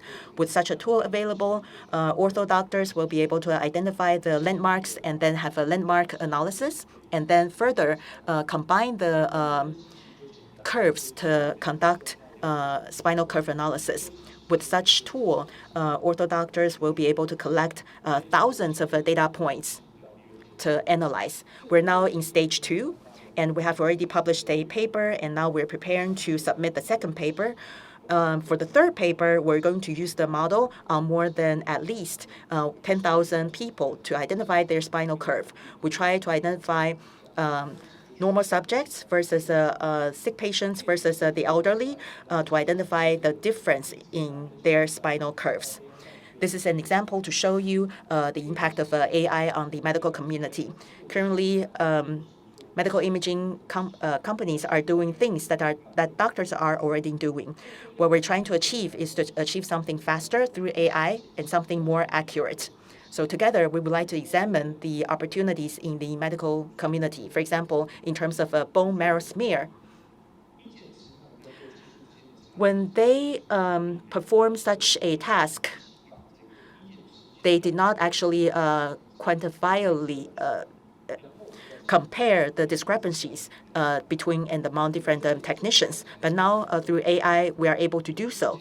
And we're able to see that the industry and the medical community are able to work with each other. We try to identify the precision level of the current practice. The second impact is the new insight brought in by AI, which was not able to be achieved by doctors only. For example, when we're measuring the landmarks on the spinal curve, we can start to do trials from qualitative trials to quantitative approach. This will generate a lot of impact because a lot of characterization nowadays are using qualitative approach. With this kind of tool, we are able to identify our patients precisely and select the appropriate treatments or interventions, and then collect data in a quantitative way. With that, I conclude my presentation. Thank you very much.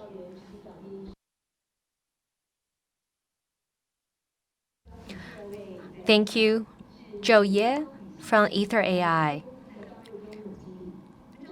The next speaker will be Peter Chang, General Manager of QT Medical Taiwan. He is dedicated to promoting QT Medical's 12-lead ECG recorder.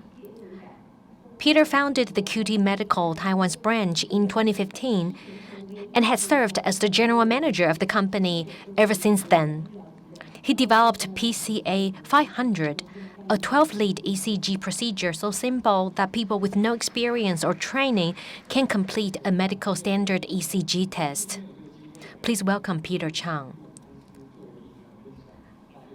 Good afternoon, distinguished guests, ladies and gentlemen. QT Medical only has one simple product line, and we are very dedicated to perfecting one thing. That is that the ECG test that is usually conducted in the hospital can be decentralized by anyone, even without experience or training. So when our company was approached by the organizer of this forum, we thought hard and long about how we could better approach this topic. Interdisciplinary collaboration. From an institutional perspective, our company has gone from working with academia to collaborating with the industry. From a subject or discipline or domain perspective, we have gone from focusing on medicine to combining it with engineering. We have gone to the medical school and an engineering school to recruit talents for our company. And from the geographic boundaries perspective, we have gone from working in the USA to returning to Taiwan to tap into Taiwan's talent pool. In terms of industries, we have gone from healthcare crossing over to ICT. In addition, from the technological perspective, we are combining hardware and software. And from the mode of the sector's perspective, we're combining manufacturing to services. with service industry. We have made mistakes along the way, and today I also hope to share some of those experiences, hoping that it will help those of you with similar objectives save some time in the future.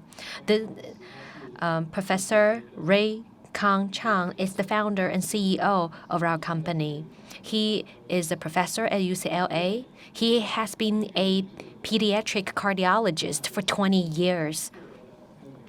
He is the founder and CEO of QT Medical.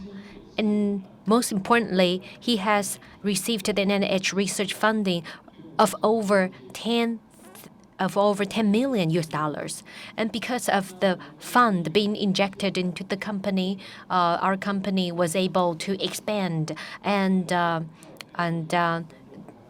develop more innovative products. And we currently, as a company, hold over 30 patents. The PCA 500 has been cleared by FDA of the US and CE in the Europe. Like I said, we had gone from working within the medical field to recruiting talents and collaborating with talents in the engineering industry. The reason for this crossover is because that we understand that heart disease is the #1 cause of death in the world, and population is aging globally.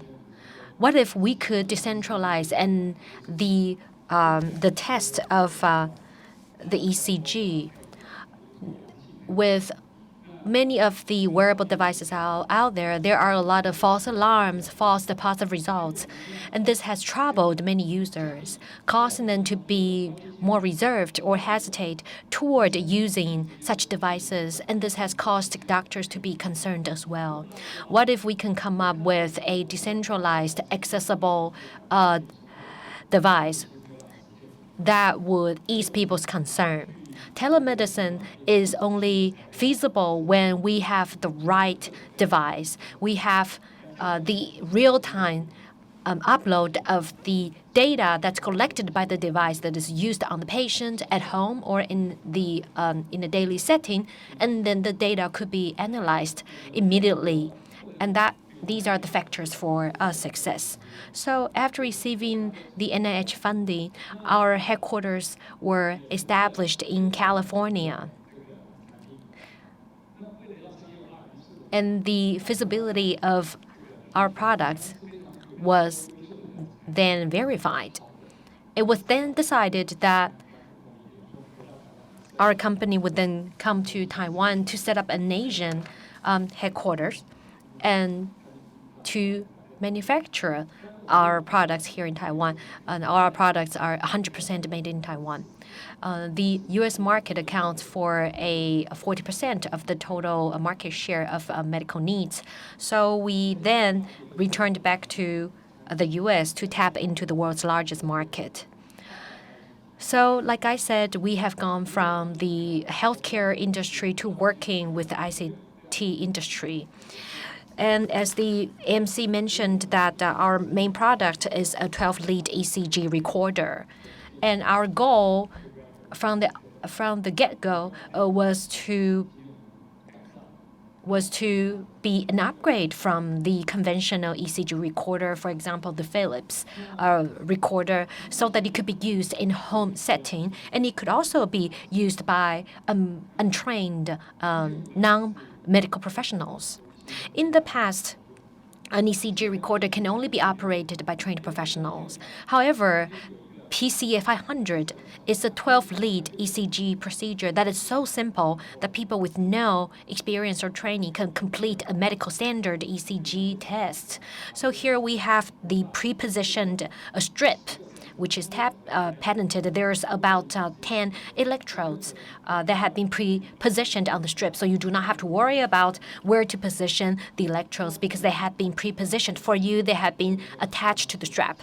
So the users attach the strap to him or herself and other electrodes as well, and could very comfortably and easily complete a medical standard ECG test. Here we are showing you a comparison between ECG 500 and TC70. PC70. Here you can see that whether in terms of size, weight, sampling rate, accuracy, lead placement, or personal use, ease of personal use, PCA is more superior. How to record an ECG with PCA 500. First, position the blue box at the center of the chest between the nipples. Then wrap the tail of the strip around the left chest. Pull the electrode marked with right arm to the right arm. Left arm to the left arm. Left leg 贴到下腹部，左下腹部。 And left leg to the lower left abdomen or upper thigh. Sit back in a reclined position. 然后把机器插上 ，Power 打开。 Snap in the recorder to the connector of the strip. Then power on the recorder. Use a mobile phone or tablet to connect via Bluetooth, then follow the on-screen instructions. Mobile app 操作。10秒钟之后，自动上传到云端就。 Once recorded, the results are instantly shared with doctors through the HIPAA-compliant QT cloud. The video is only 44 seconds. This means that you could place the strip on yourself in under a minute.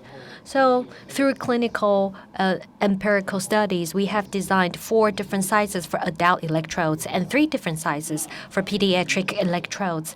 Of course, this can be used in the hospital setting or in a home setting. Then the next crossover I would like to talk about is a platform that integrates software and platform for the PCA 500. The hardware is, of course, the pre-positioned electrode strip and the recorder. And the software is the cloud-based platform complete with AI diagnostics. We are not a professional AI company like Ether AI. However, our solution enables everybody, even someone who is completely untrained, to be able to record the ECG at home. However, just because you could record it doesn't mean that you can interpret the data. The person would then have to go to the doctor for the interpretation of the data. So we came up with this idea of this real-time transmission of the data recorded by our ECG PAC 500, and then is then uploaded to the platform to be analyzed immediately by AI. So that it's only the device itself is only a third the weight of your cell phone, only 67 grams, and we have this patented electrode strip compliant with AHA standard placement. This is very different from other products out there. And this also provides a same clinical interpretation as Philips TC70, and is for both patients and professionals' use. And the mobile app is compatible with Android as well as smartphone and tablet, and it comes with a cloud management platform using AI-based diagnostics to provide immediate and real-time instantaneous interpretation of the data. It provides SaaS on the platform to expand various uses. Currently, it is connected and it is capable of diagnosing 150 common heart diseases, and we are expanding the list of diseases it is able to diagnose as we move along the product evolution line. And not only is this product more economical in terms of its price point compared to its competitors, it is easier to use, and it comes with cloud service, online browsers, and then free interpretation. Once you have a new product, a company tends to go into marketing the product and comes up with marketing strategies. We have worked with airlines, CRO, nursing homes, prisons.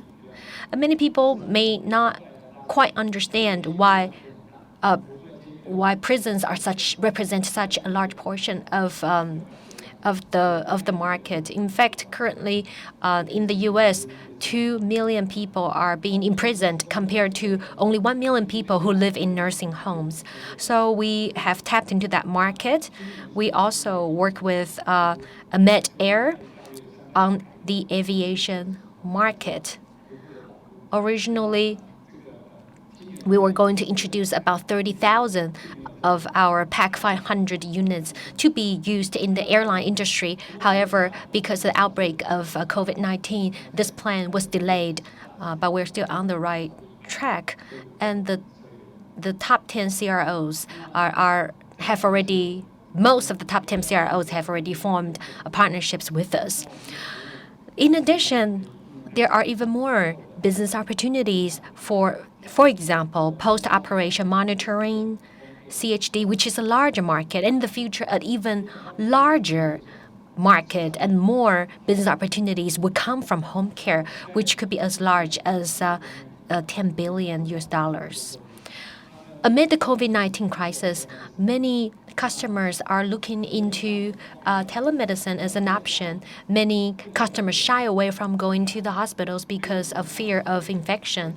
So we came up with the Express ECG model, which is an online order mail delivery home ECG test. So when a doctor places an order, we mail the ECG kit to you at home so you can administer the test on yourself. This is very, very similar to Netflix, which once launched a mail order DVD service, and it drove a Blockbuster out of business.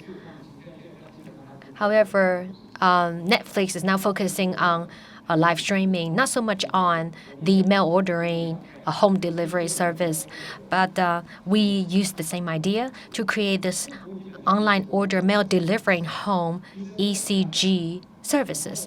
So it would be the doctors who place the orders. And then upon receiving the order, we would then mail the kit to the patient, to the person needing the ECG exam. And then he would or she would administer the test on him or herself. And the results are instantly uploaded to the cloud for remote review and analysis.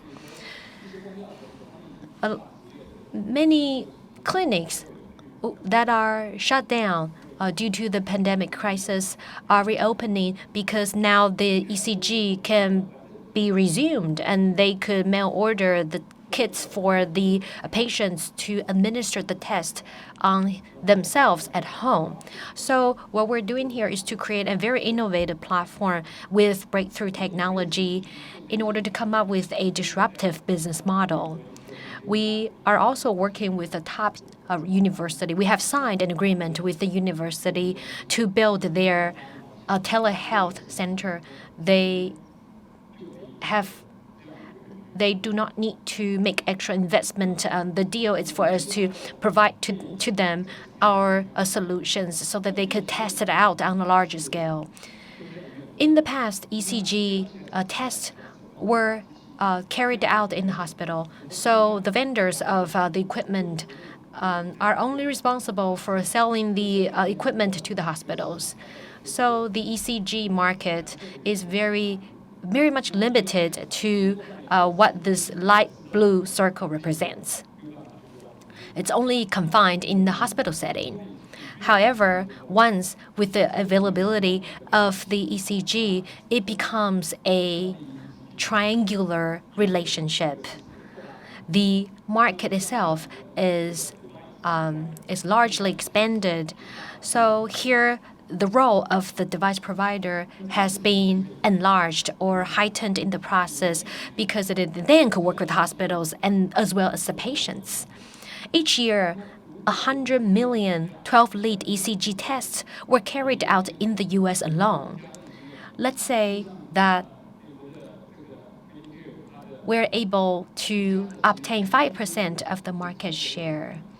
In the U.S., the reimbursement for the ECG is about $60. So all we need to do is to set the price point below that $60 and obtain 5% of the market share. So our plan is to be able to capture 5 million tests per year. There has been a rapid adoption of telehealth devices and solutions in a response to COVID-19. doctors involved in telemedicine has tripled in number. And so there is huge market potential for this solution.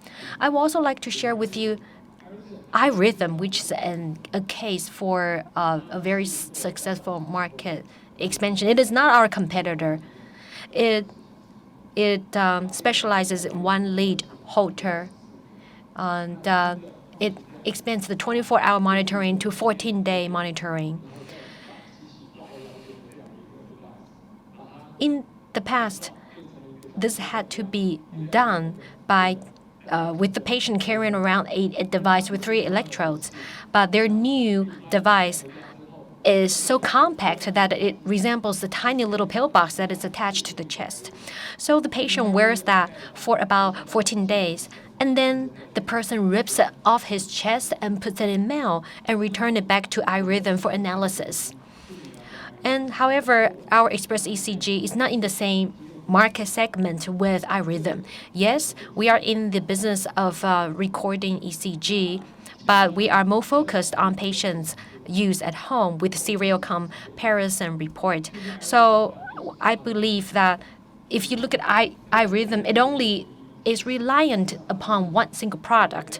Its market revenues or estimated market value, it has created more than $6.5 billion US, which is over 200 billion NT dollars. So what we are trying to focus on doing is to focus on one successful and highly marketable blockbuster, which is the Express ECG, which has huge potential.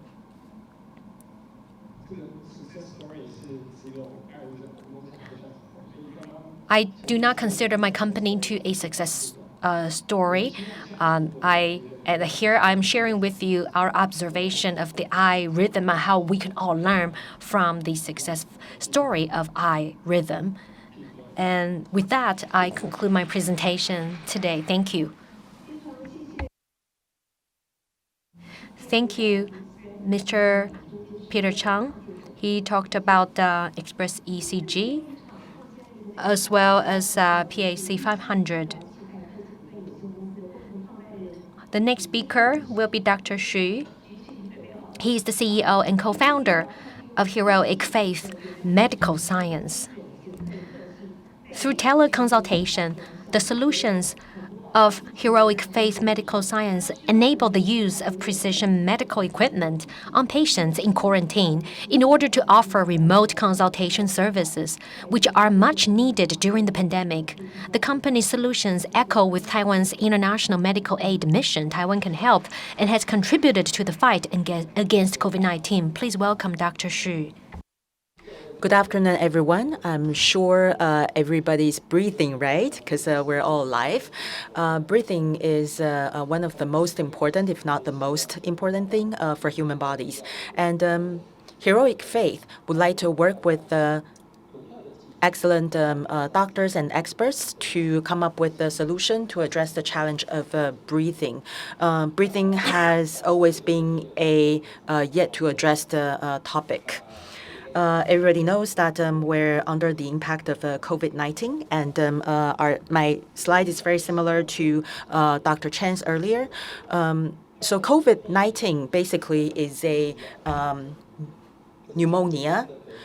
In order for us to diagnose pneumonia, doctors have to listen to the chest sound. But then how can that be achieved when layers of garments are on the patient? So if you look at JAMA, early symptoms of COVID-19 include fever, dry cough, lung infiltration, and fatigue, and so on. So for hundreds of years, doctors have been wearing devices like this to listen to the chest sound, but there's still limitations. When I when I turn on my computer, I'm able to look at all data such as medication status, blood pressure of the patient, but there's no data showing me the breathing status of the patient. Should I give bronchial dilators to the patient, or should I give diuretics to the patient? So there's a lot of limitations, spatial, temporal. There's also issues of objective judgment. So we're a very young team. We're only 2 years and 3 months old. The opportunities that we have identified is that the technologies of microphone are going very fast. In the past, we have to use a stethoscope in order for us to listen to the breathing sound.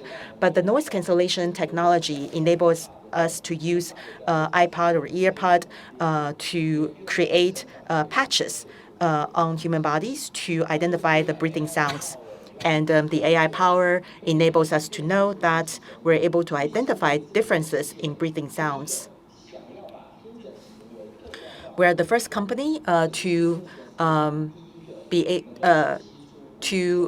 objectively analyze the breathing sounds to address the challenge of stethoscopes.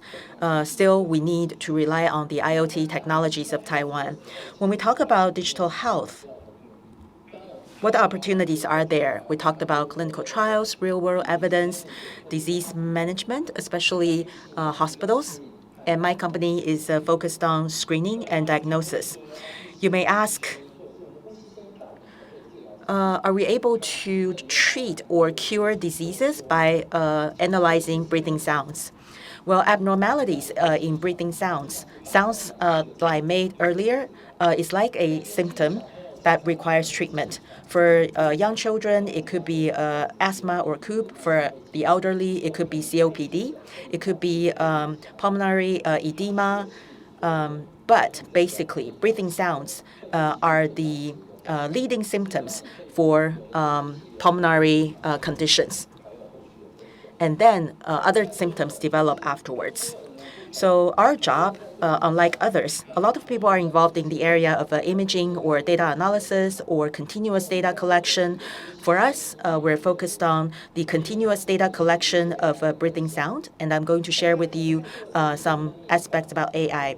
Basically, breathing sounds is like this. Breathe in, breathe out.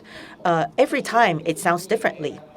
So in terms of a deep learning AI process or high sequence, the most common application is a driverless experience. A car is expensive, it's large, so you can have the whole processor embedded in the car. But when you drive a car, when there's a hole in front of you, the AI will then label the incident. Or when you try to turn right, but the road condition does not allow you to turn right, then that will be labeled a incident. So that's the way how they train AI. But for us, we need to be able to first adhere the patch to the human body, and then to have the AI listen clearly, and then identify, analyze the data so that actions can be taken. And also, there's no consensus among doctors. How do we raise consensus? That's another task of our team. And stethoscope is not something for decoration. There's a purpose to it. Doctors need to listen to the breathing sound. So when is critical for us to measure the breathing sound? Actually, it's during anesthesiology process. Dr. Chen came to our booth last year. Over the years, there's only 3 legal amendments in anesthesiology practices. When it comes to anesthesiology, patients need to be able to not feel the pain and be able to achieve effective anesthesiology. But then, if we're able to enable the patients to breathe and swallow the saliva, then that would be, something pretty critical. So it's required to evaluate the breathing sound during anesthesiology, but it's challenging. Cardiopulmonary surgery, that's another area. Lots of people would like to use endoscope to perform the surgery. But then how do we maintain the least ventilation function of the lung? There's no standard. Usually, we have to listen to the sound. And there's also remote distance issue. In the past, I can issue an order saying that we're going to take out the catheter tomorrow. So from 8 to 12 tomorrow, nurses or interns will have to take the breathing sound of the patient in order for us to know if we are able to remove the catheters tomorrow. But, during COVID, nobody would want to give such an order because that requires close contact with the patient. So it has become a better have to must-have because of COVID. With AI, we now are capable of doing that. Again, I'd like to call for the support of the IoT vendors in Taiwan. Now we're able to have such a great mic technology to have that attached to human beings to identify if there is a wheezing sound that can be used at home or in isolation or quarantine in order for the patient to know if the lung condition is getting worse, then the patient is able to send the breathing sound back to the medical professionals for differentiation. There's also event recorder. And before COVID-19, there is a famous singer in Taiwan who inhaled the medicine to address her asthma. But then she took the medicine, but then just went to sleep without knowing if her condition was improved. Then that's how she passed away. There's also long-time smokers saying that, can I then know by using the device if I can take one more cigarette before I need to take my asthma medicine? But anyways, we can first classification and then detect by segment. There's events being identified. For example, in the simulation, there's a Ross crackle sound. We can mark them. In general, we basically make it into a recording level so that we can analyze the whole time period, and then we can analyze by time period.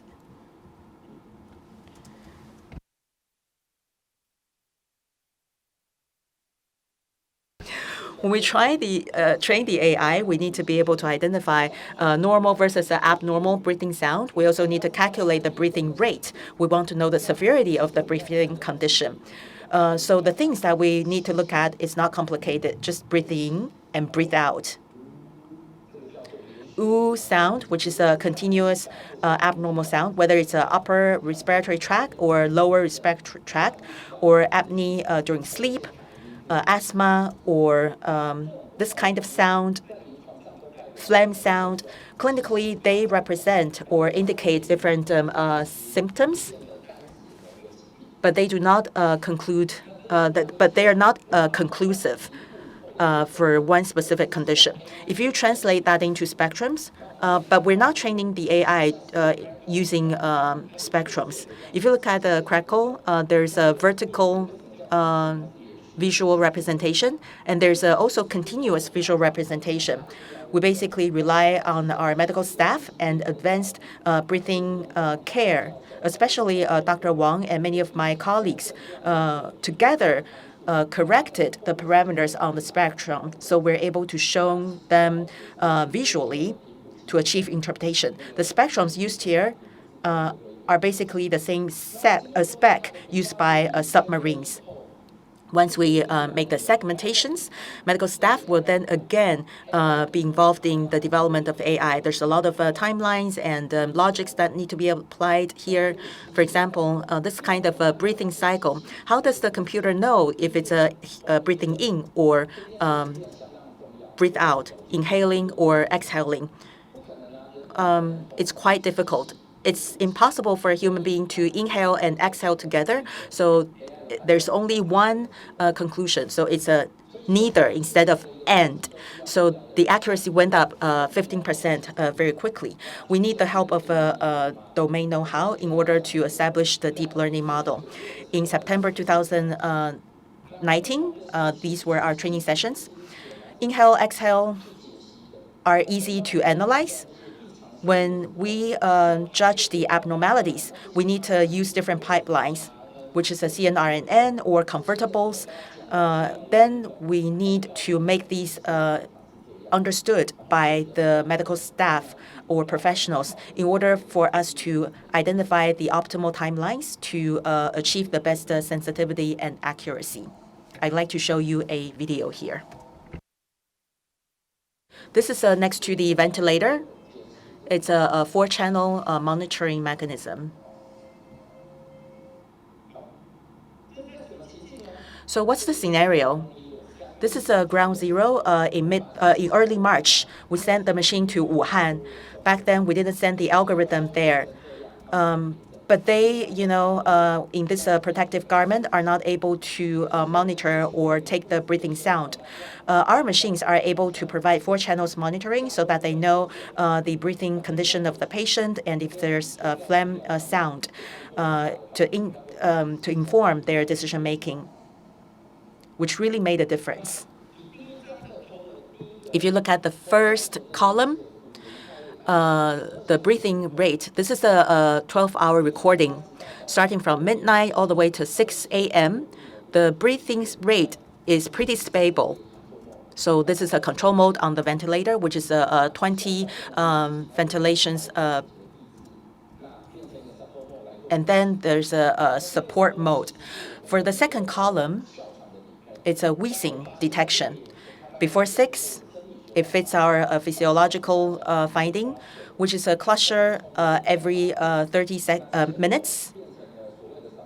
But then it became support when it's a support mode, and then there's a large breathings of the patient. Before 6 a.m., there's a breathing. There was wheezing. There's a bronchial contracture. Then you should trigger the machine to provide medicine to support a better deventilation or decatheterization mode. In the past, doctors are required to listen to the sound every hour, but using the machine, we're able to reduce hospitalization and then remove the catheter 1 day earlier. The cost in the U.S. would be more than $10,000. If you look at the endoscope procedure, basically we have to collapse one side of the lung and then use tachyvolume to support the other side of the lung. When the blood oxygen is low, what will happen? When it's low, it means that both sides of the lung are soaked in the lung liquid. Even though I, again, expand the lung volume, the sponge that is soaked does not have the ability to exchange air. I used to take care of critical conditions. We did have a situation where we were called upon to use ECMO on the patient. So it was a critical condition, but then in the past, doctors could only listen to the sound by themselves. With the real-time monitoring, we're working with Intel and Advantech. We're hoping to have a PC box to analyze 3 to 4 inferences every channel so that we're able to get more than 20 inferences. The competitor is a ventilation machine of a Dragon, which is very expensive. And we are using this to test with the IRB permission. So for surgical scenario and ICU scenario, there is a very large market opportunity. In terms of the removal of catheterization and COVID-19, we just sent 2 machines to Wuhan. Within a few months, 60 patients began to use the machine. 6 patients began to use the machine. And we talked about the critical conditions. So we have the patient under anesthesiology, and they didn't want to have a catheterization just because of some medical examinations. But then when ventilation is needed in anesthesiology, it indicates a critical condition. So we need to monitor the breathing sound closely. How was that done before? Doctors were required to listen to the breathing sound. But in modern times, the situation does not allow this to be done like that anymore. So AI is able to closely monitor the breathing condition. They're able to calculate the rate and to show you abnormalities. In the past, we know that 62% of the events could be reduced using AI. Our job is to broadcast the sound so that we can judge the pattern of the breathing. We can calculate the breathing rate to have an early alert of abnormalities. In 2018, through the special permission, we're able to identify the corresponding equipment. Dr. Chen, that is why Dr. Chen came to our booth to show his support. This is the obstruction of the respiratory tract. The white column identifies the inhaling. Purple is a partial airway obstruction. It's a real-time representation. We have been quite lucky. Last year, we got the label in February. We're able to collect 4,000 cases by August and achieve 2,000 hours. And our accuracy began to go up to close to clinical application. And for Edge, we were able to do that last year. And Google released the corresponding tools last year. Before that, we were not able to do that. This year, Apple also released that. So we also began our development work on the iOS platform. So we basically just follow the trend of the technology to make the developments in OBGY, peds or plastic surgery, or in the dental applications. And our device is constantly used in these areas and regular checkups at the NTU hospital. Let me show you the clinical application. There's a very obvious obstruction of airway. If you're by the patient, if you're next to the patient, you won't be able to detect that. Usually when the doctor hears the sound, we would place a nasal tube in order to improve the ventilation. By doing so, we're able to avoid low blood oxygen or the stop of breathing of the patient. According to our research, if doctors listen to the sound, we're actually able to identify this a minute and a half before a doctor can. We also feel lucky because more than half of the staff at the company is cross-disciplinary experts. We also have a doctor from the who used to be a director of the anesthesiology department. We also had a lot of discussions with a lot of professors and doctors. When it comes to the judgment of medical devices, there has to be a committee to evaluate. And we have received a lot of support of many medical societies. So even though we're only 2 years and a half old, we're able to get the permits, and we're now being evaluated by the device committee. We also have a very good opportunity to work with the anesthesiology society to make this video. Let me share the video with you. 以健保局一年所需麻醉手术量100多万例，年平均余命79.5岁来计算，每人平均一生至少动3次大小手术。然而，台湾的麻醉相关致死率却比美、英、日等国家都高。台湾新创公司裕信医疗科技。我听说麻醉手术风险很高，是吗？我们麻醉手术采用的是静脉注射的方式，凡麻醉一定都有风险。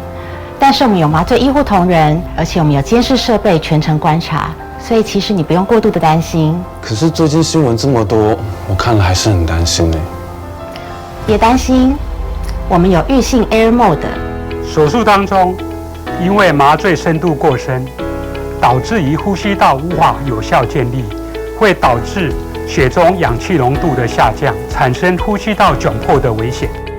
裕信 Air Mode 提供全程及时的监视，搭配术中麻醉医师的判断，能够大大降低意外发生的风险，为麻醉安全把关。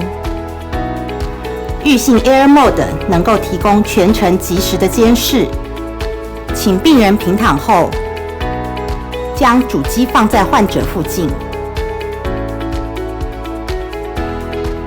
将听诊贴片固定在患者的脖子上，可借由耳机收音听诊，亦可结合 AI 连续呼吸监测系统。AI 连续呼吸监测系统可及时播放呼吸音，视觉化声音频谱，不但可运算呼吸频率，而且可抗造、可辨识。使用本产品作为辅助，对病人安全的提升及手术风险的下降都是莫大的帮助。让外科医师能够安心的开刀，以及病人能够舒适安全的醒来，是麻醉医师天赋的使命，也是最重要的事情。Startups in Taiwan need a lot of talents. The video was in 90 decibels, and I demonstrated here using the AI. The AI is able to detect all the breathings. So it really a good showcase to show you that the combination of the IT capabilities of Taiwan and our medical professionalism here. Thank you very much. Thank you, Dr. Xu, for your most excellent presentation. Let us have another warm round of applause for the 3 keynote speakers and the 3 company representatives who have taken time out of their busy schedule to join us today. Once again, ladies and gentlemen, thank you for joining us today, and our special thanks go to those of you who are joining us online.